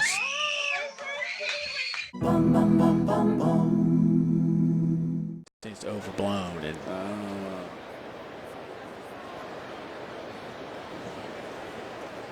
I'll tell you what, that was a dangerous looking play on Damien Harris as he breaks free for 73 yards. But at the tail end of the play, just watch his head as it gets slammed to the turf. And he rolls over and doesn't move. Staff got to him quickly. He's sitting up now, as you just saw. But, I mean, there is a lot of force being driven into that turf.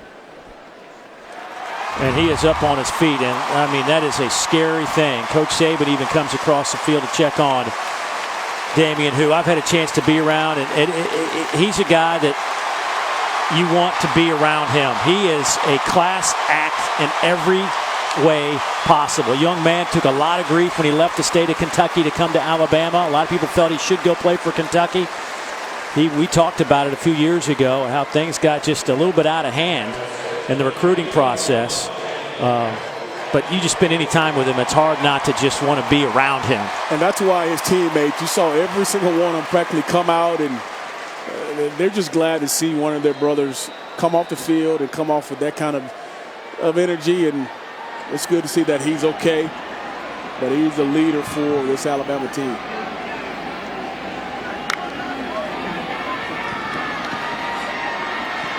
Here's Hertz on the run, bad ankle and all. Will throw to the end zone.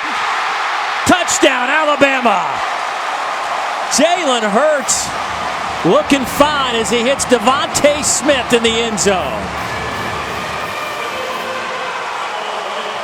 But Dave, you can see that ankle's not all the way 100%, but he does do a great job of getting outside and escaping, and he's putting all the talks to rest about what he can do. But Deonte Smith coming up with a huge catch. But watch him continue to keep his eyes down the field as he gets outside the pocket, and the threat that he can run brings up the defenders and then throws an accurate ball to Deonte Smith for the touchdown. It may not be 100%, but it certainly looks good enough.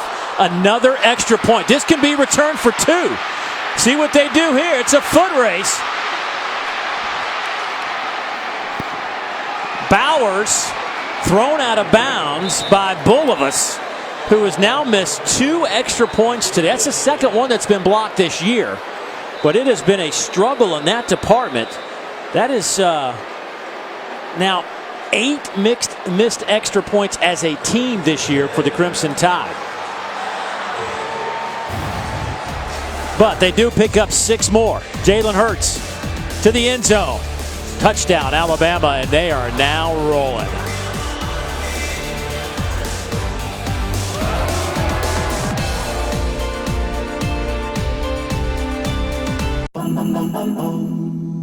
T-Mobile believes it's better to give than to receive. Some may disagree. Others won't believe it. And some just won't have the words. Join T-Mobile and get the Samsung Galaxy S9 free. We look forward to your reactions.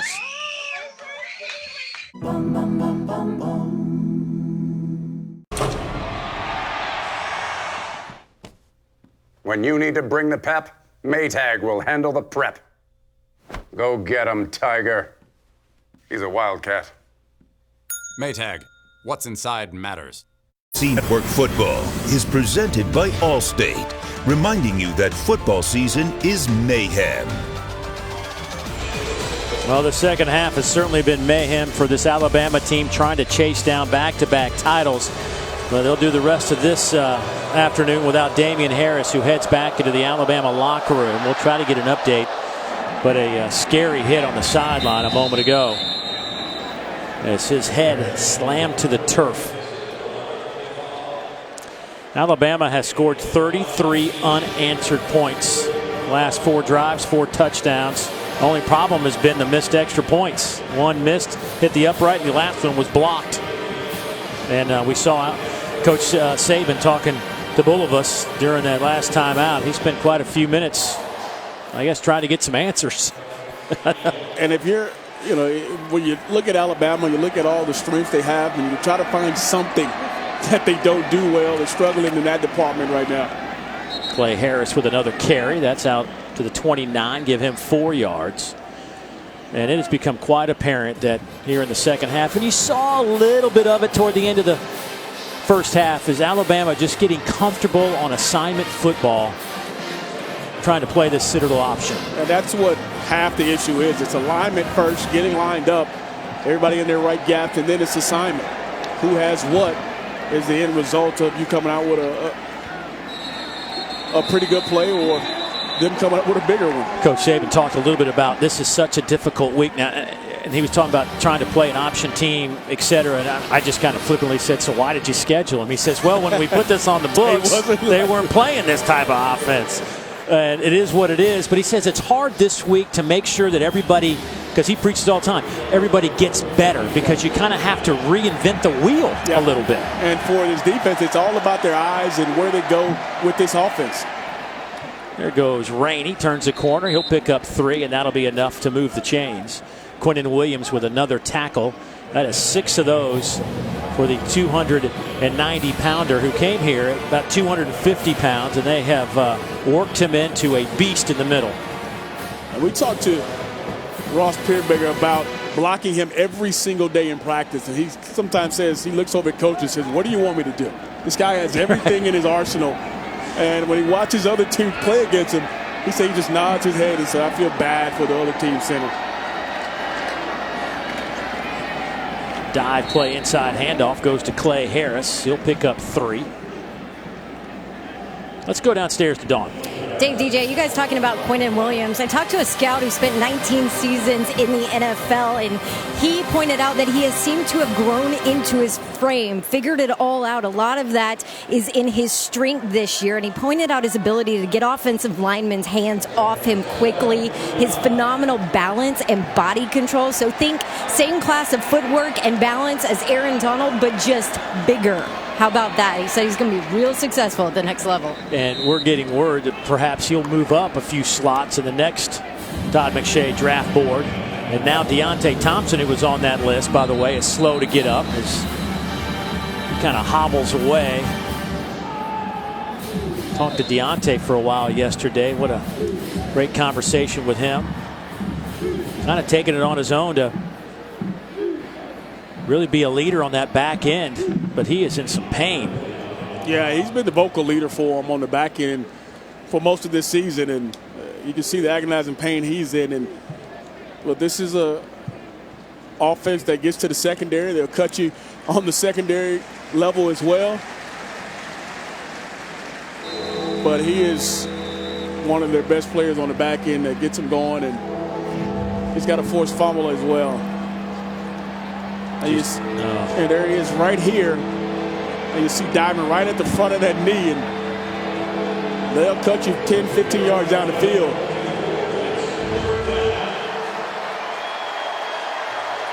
As he heads into the tent on 3rd down and short, Rainey turns the corner, and he'll have enough.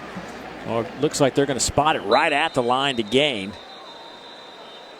Give Rainey a couple of yards. How about Citadel has not thrown the football today? They tried one time, and Rainey got sacked by who else but Quintin Williams. Brent Thompson, his 3rd year at the Citadel. Of course, he was the offensive coordinator in 2015 when this team beat South Carolina over in Columbia. They'll head back home and have one more game after this one. They take on Charleston Southern, which is a makeup game when a hurricane postponed that one in the middle of the year. Rainey, he falls across the midfield stripe, and he'll pick up 8. Tripped up by McKinney. Yeah, if it wasn't for McKinney, that might have been another long play for the Citadel. But we've seen times in this ball game where they've had a couple creases, and they've done a great job of sealing those guys up front and forcing those secondary players to make the tackle. And we see for the most part those secondary guys play about 8 to 10 yards away from that line of scrimmage, trying to get up there and help in the run game.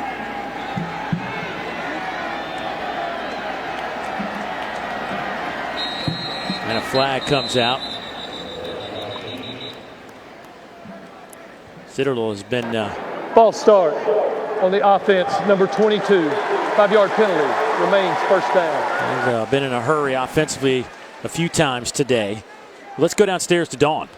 Guys, you were talking about quarterback Brandon Rainey. I've been really impressed with him all game long. It is hard to believe that this is just his third start with the way he's handling himself on the sideline with his teammates. He is a energy-creating machine. I tell you that. And he's a team guy. I mean, he comes in as a quarterback, plays fullback for the team last year, now back to quarterback this year, fluctuated weight in these 3 years. He will do whatever it takes for this team to win, and I'm really impressed with his leadership here on the sideline. Yeah, you know, he's just a ball player. I mean, he played wide receiver as a junior in high school, and then his senior year, they make him a quarterback and led him to a state title. And similar type situation here, as you mentioned, he came as quarterback, then running back, now back at a quarterback. But a guy that's willing to do whatever it takes. Yeah, he's one of those steady, Coach called it, grinded out players. He's always falling forward. He's always fighting for extra yards and going against one of the top defenses in the country. I thought he's played really hard, and he's been a tough player to tackle today. He will try to throw here, going deep down the middle, and just overthrows his intended target, Raleigh Webb. He has a couple of touchdown catches this season. It's their first attempt. You know, they threw one pass against Western Carolina, which was a Citadel record for fewest pass attempts in a game.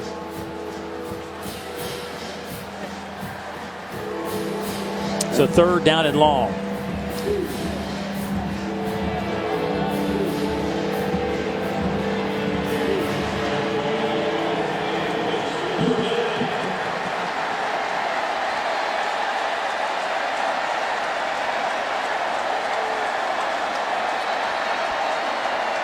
And Citadel wants a timeout, and they'll get it. 8:26 to go. Alabama just cruising along here. When we come back, we will ask DJ who he thinks the SEC's Offensive Player of the Year is.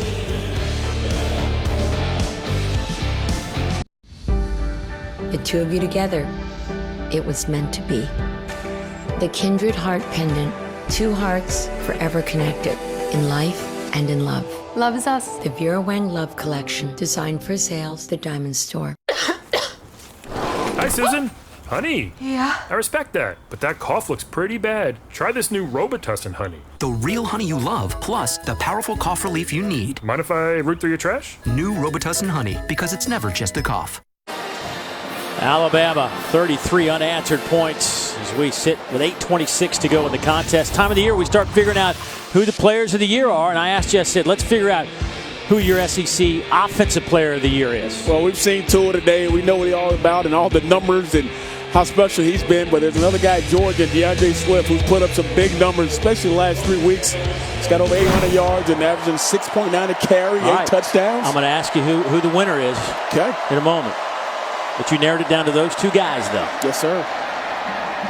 You sure about that? Now, is your winner one of those two guys? My winner may surprise you. Yeah. But it's Tua. Yeah, I'm not shocked. And the shocked or not shocked, that's a not shocked. You're not shocked. I mean, what he's done on a weekly basis, and you talked about it. Yeah. Half the time, he's not even played in the fourth quarter, over half. Only one time this year he's played the fourth quarter. But he has really taken this team to new heights on the offensive side of the ball. The Citadel lining up from the Alabama 45 and going to go for it on fourth down and let's call it 6. And the Citadel will take another timeout. Citadel.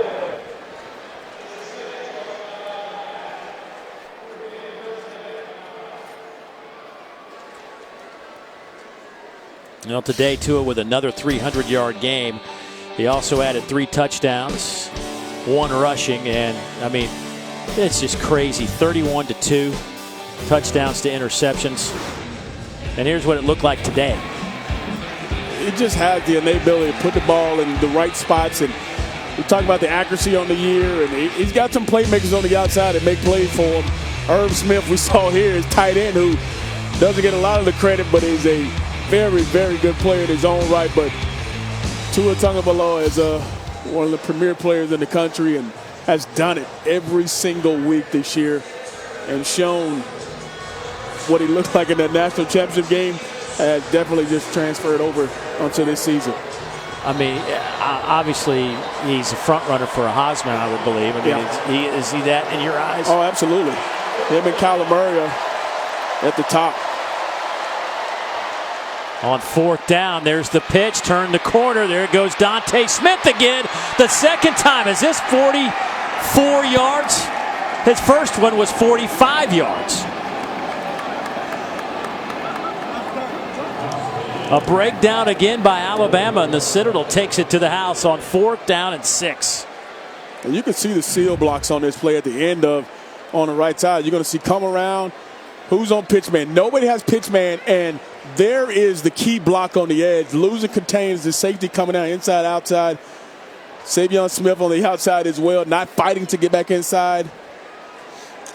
That's 2 times Savion Smith on his side has been a culprit of that particular play. He has to do a better job of fighting all those blocks. Well, a lot of people moving around. Flag comes in.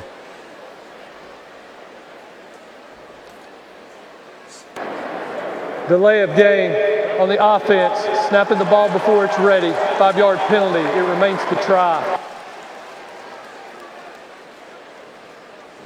Trying to pick up a quick 2 points. A little too quick. He's like, come on. He's like, he had to look like, come on. They like what they saw there. A little smile there from Coach Thompson.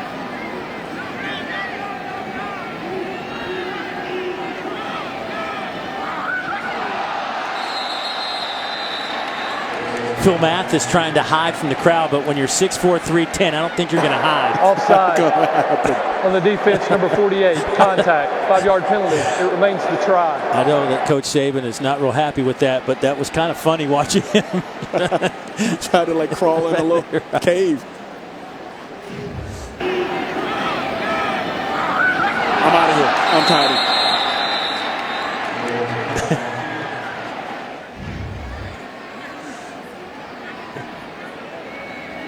He doesn't think it's funny, though.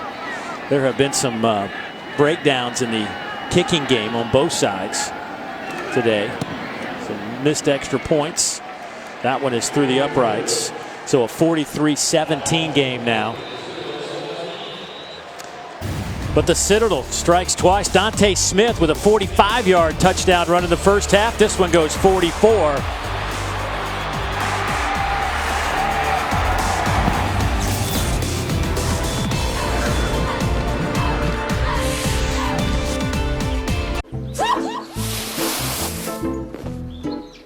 Want to cancel your plans? Cancel your cold. The one pill power of new Advil multi-symptom cold and flu knocks out your worst symptoms. Cancel your cold, not your plans. New Advil multi-symptom cold and flu.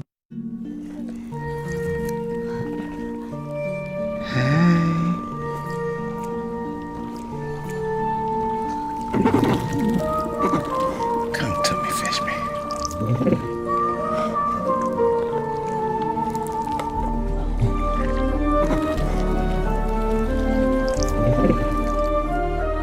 Never gonna leave this tub.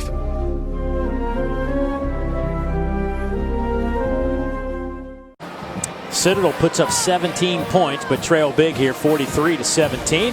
Time now for our 5-star play today, brought to you by Yellowwood. And this was one that kind of set things up for Alabama, gave them the separation. Irv Smith, the tight end, breaking ankles at midfield. Dave, I know you love when the tight ends make plays. You were cheesing from ear to ear when you watch Irv Smith run. But I was too. I love to see tight ends make plays as well. And Irv Smith is at the top of the list of those in the country. One catch, it went 68 yards, and it produced a touchdown.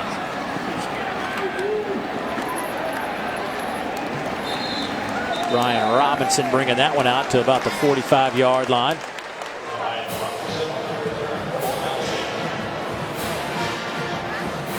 Let's see who we get at quarterback again. It looks like, well, happy birthday. Before I tell you, Jalen Hertz is back on the field. 8th birthday, roll tide. And yes, looks like they're going to beat the Citadel. So looks similar to my daughter, who's 8 and missing some teeth right there. They'll come back and then they'll cost you a lot of money. Let me just tell you that. How about this number? First time in Alabama history where the offense has gained 500+ yards in 10 games. It's a new day for Alabama football with this offense. My goodness. Najee Harris on that carry, gain of 3. Now, we told you about the offensive player who DJ thinks is the winner there. Well, how about on the defensive side? Yeah, this was tough here. Devin White and Josh Allen, 2 players. If you take off that defense, I don't think they're as good. But both of them are dynamic players. And Devin White, sideline to sideline player. Josh Allen is a sack machine in his own right. All right, well, in a moment we will drum roll, figure out who your winner is. Here's Hertz. Drop backs coming near side, and passes caught there by Waddle. So who is your winner as Defensive Player of the Year in this league? Josh Allen. Josh Allen, I mean, you watch him on film, and each week, regardless of the opponent, he makes his presence known. He's one of those type of players you have to game plan for. Coming off the edge, he can play inside, outside. He will be a Sunday player, and I know scouts are drooling over what he has done this season. He has been something to watch. I mean, just every time he's on the field, you're waiting for him to do something amazing.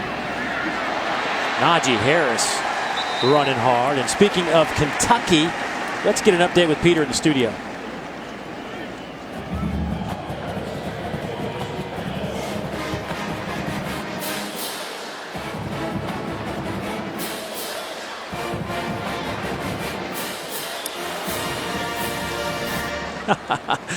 Josh must have been listening to DJ. No doubt. I mean, PB coming through the clutch Josh Allen sack.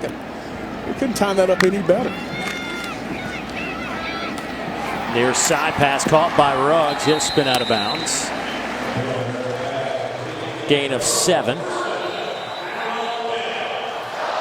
Alabama, again, they've rushed for 174. They have thrown for 372.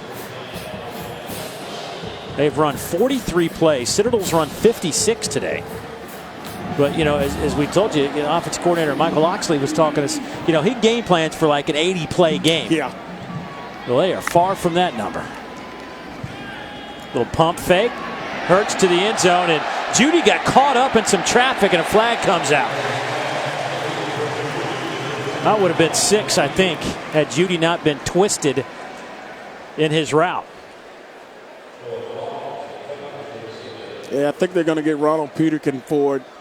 The safety gets caught looking in the backfield and kind of a little double move on the inside. And he tugs him just a little bit so he doesn't walk into the end zone for a touchdown.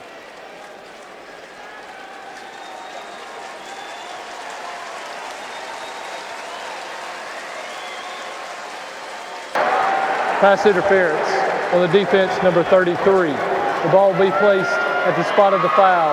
Automatic first down. And with that, Mack Brown takes over for Jalen Hertz. Coach Saban walks out to the numbers and shakes the hand of Jalen Hertz. And Mac Jones, who has seen quite a bit of time this year. He's played in 8 games, holds on kicks, as well as has been forced into action while Hertz has been out with an injury. We'll hand it off to Brian Robinson. And Robinson will pick up 3.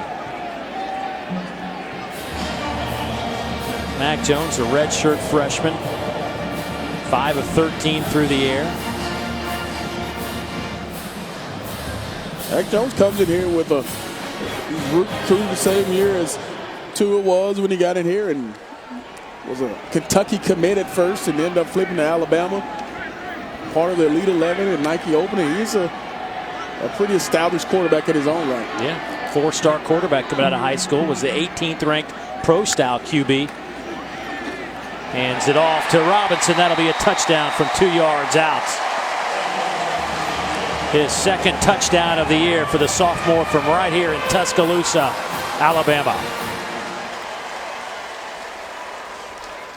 More of the scene what Alabama expected coming to this ball game, and the adjustment from one half to the next is what Alabama will definitely point to, but second half has definitely been overrun by this Alabama Crimson Tide. So there is a change as Austin Jones will attempt this point after.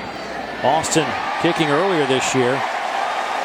He's 7 out of 10 in point afters. Actually make him 8 out of 11 now.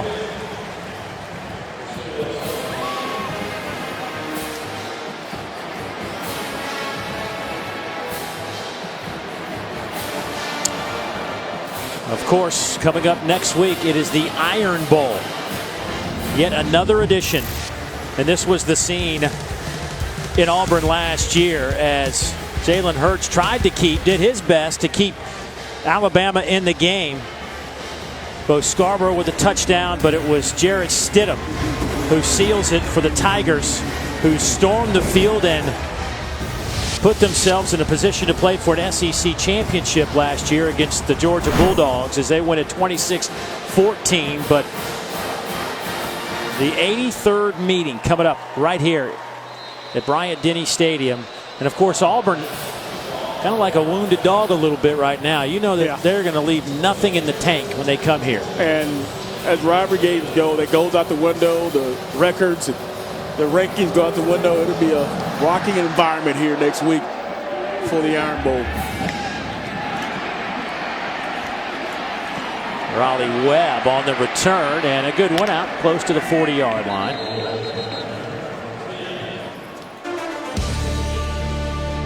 Monday at 7 o'clock Eastern, it's don't forget, thinking out loud, got the wrong card handed to me. Here's what's coming up next. UMass and Georgia, 4 o'clock, Liberty and Auburn, Ole Miss, Vanderbilt, Chattanooga and South Carolina on the alternate channel. So a lot of football right here on the SEC network today. Of course, all those games streaming live on the ESPN app. Vanderbilt, boy, they have had some hard luck losses this year. Last minute, like last quarter, collapses. They could be a lot better than their record states. There's a pitch. Nowhere to go. Dante Smith this time wrapped up by Keaton Anderson, who's in there for Deonte Thompson.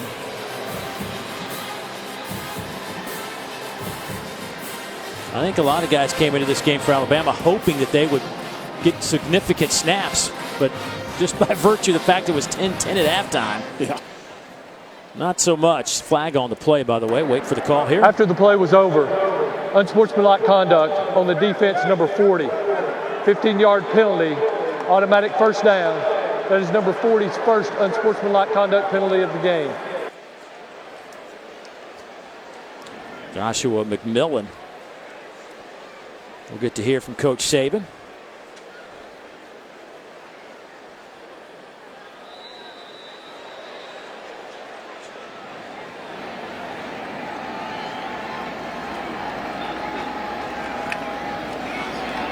Rainey airmails everybody on that one. It'll be second down coming up for the Citadel. Let's go downstairs, check in with Dawn. Yeah, guys, Alabama has dealt with some injuries. They have 3 starters in the locker room right now, done for the game with those injuries. Right guard Alex Leatherwood, an upper body injury. Safety Deonte Thompson, his was a knee injury. He was in some serious pain down here. And then, of course, running back Damien Harris, also in the locker room for Alabama. Well, here's the pitch, Dawn off the right side. Sessions, the same play that's hit Alabama for 2 touchdowns of over 40 yards. That one will pick up the first down. Got a late flag coming in, but Dave, it's been to that right side every single time, and looks like it may come back from a holding call. But that has been the Achilles heel for Alabama's defense today. Personal foul. Illegal hands to the face on the offense, number 22. 15-yard penalty from the end of the run. Replay, second down.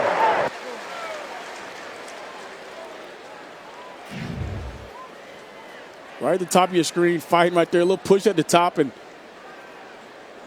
they got him for the one that he did initially.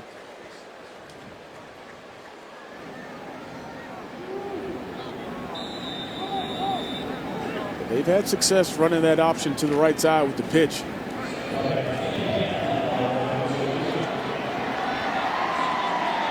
Citadel playing in front of, it'll be close to 100,000. Their largest crowd they played in front of this year is 11,000. Inside handoff on second down. Goes to Barry. Not much there.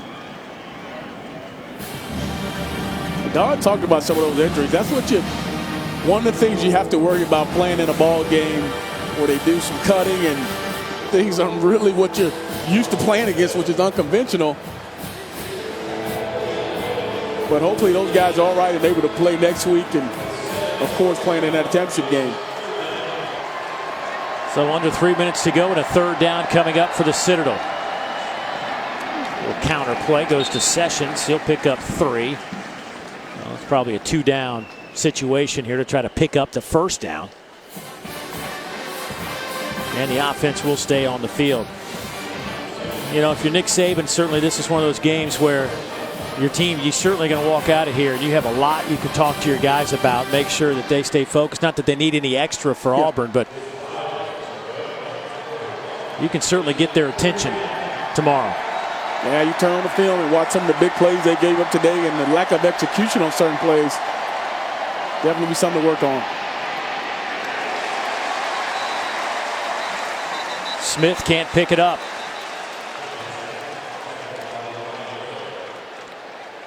There is a flag down, so we'll wait a moment and see what this is about.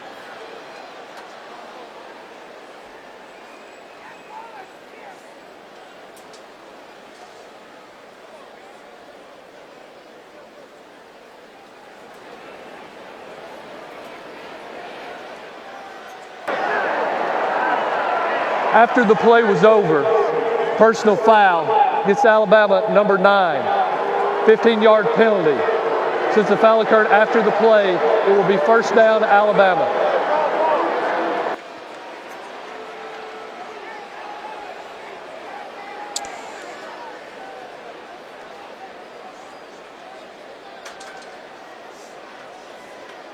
Had a couple of those on this drive. Guys fighting back on the back end and just fighting for position, and you get some unfortunate calls. And we talk about things to work on. Coach Saban is going to be really, really angry with some of these late penalties that they've had to end this ball game. It's all about discipline. And that's a good point. I mean, you talk about playing Auburn next week in a rivalry game where obviously they have some really good athletes on that team. SEC championship game. Those type of penalties will lose ball games for you.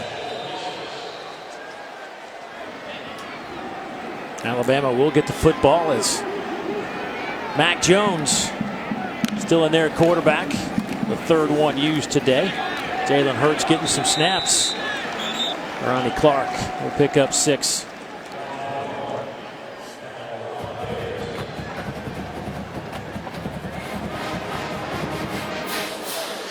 Alabama up to 50 points again.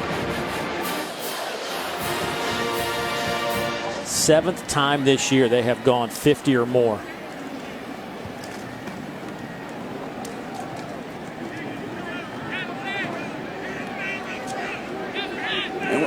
That's one thing that, you know, over the years when you think about Alabama, you think defense. Now this team has it on both sides of the ball.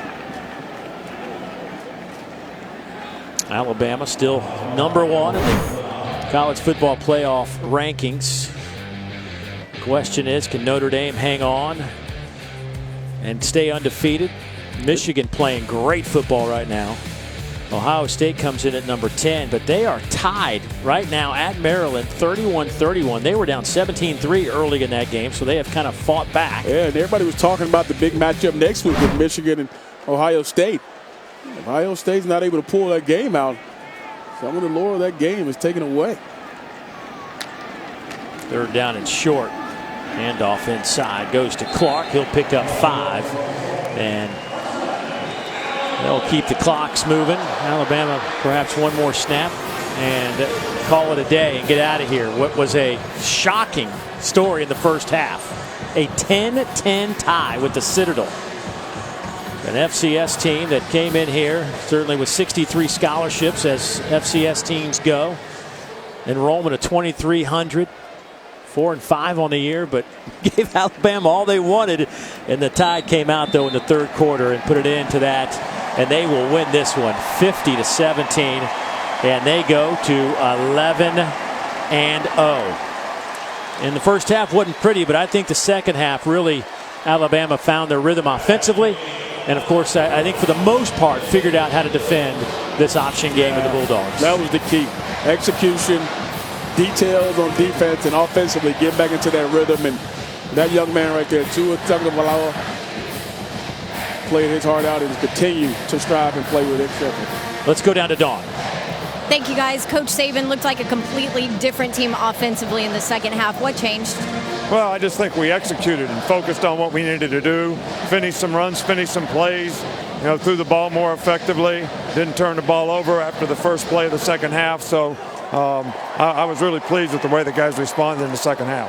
Now you get ready for rivalry week. What do you take from this game and tell your team from this game as you get ready for Auburn? Well, I think the big lesson to be learned is when you're not ready to play, things don't happen, whether you didn't prepare correctly or when you come out here and you don't have the right mindset. So, hopefully we'll be able to, continue to learn and grow and improve as a team and understand how important that is.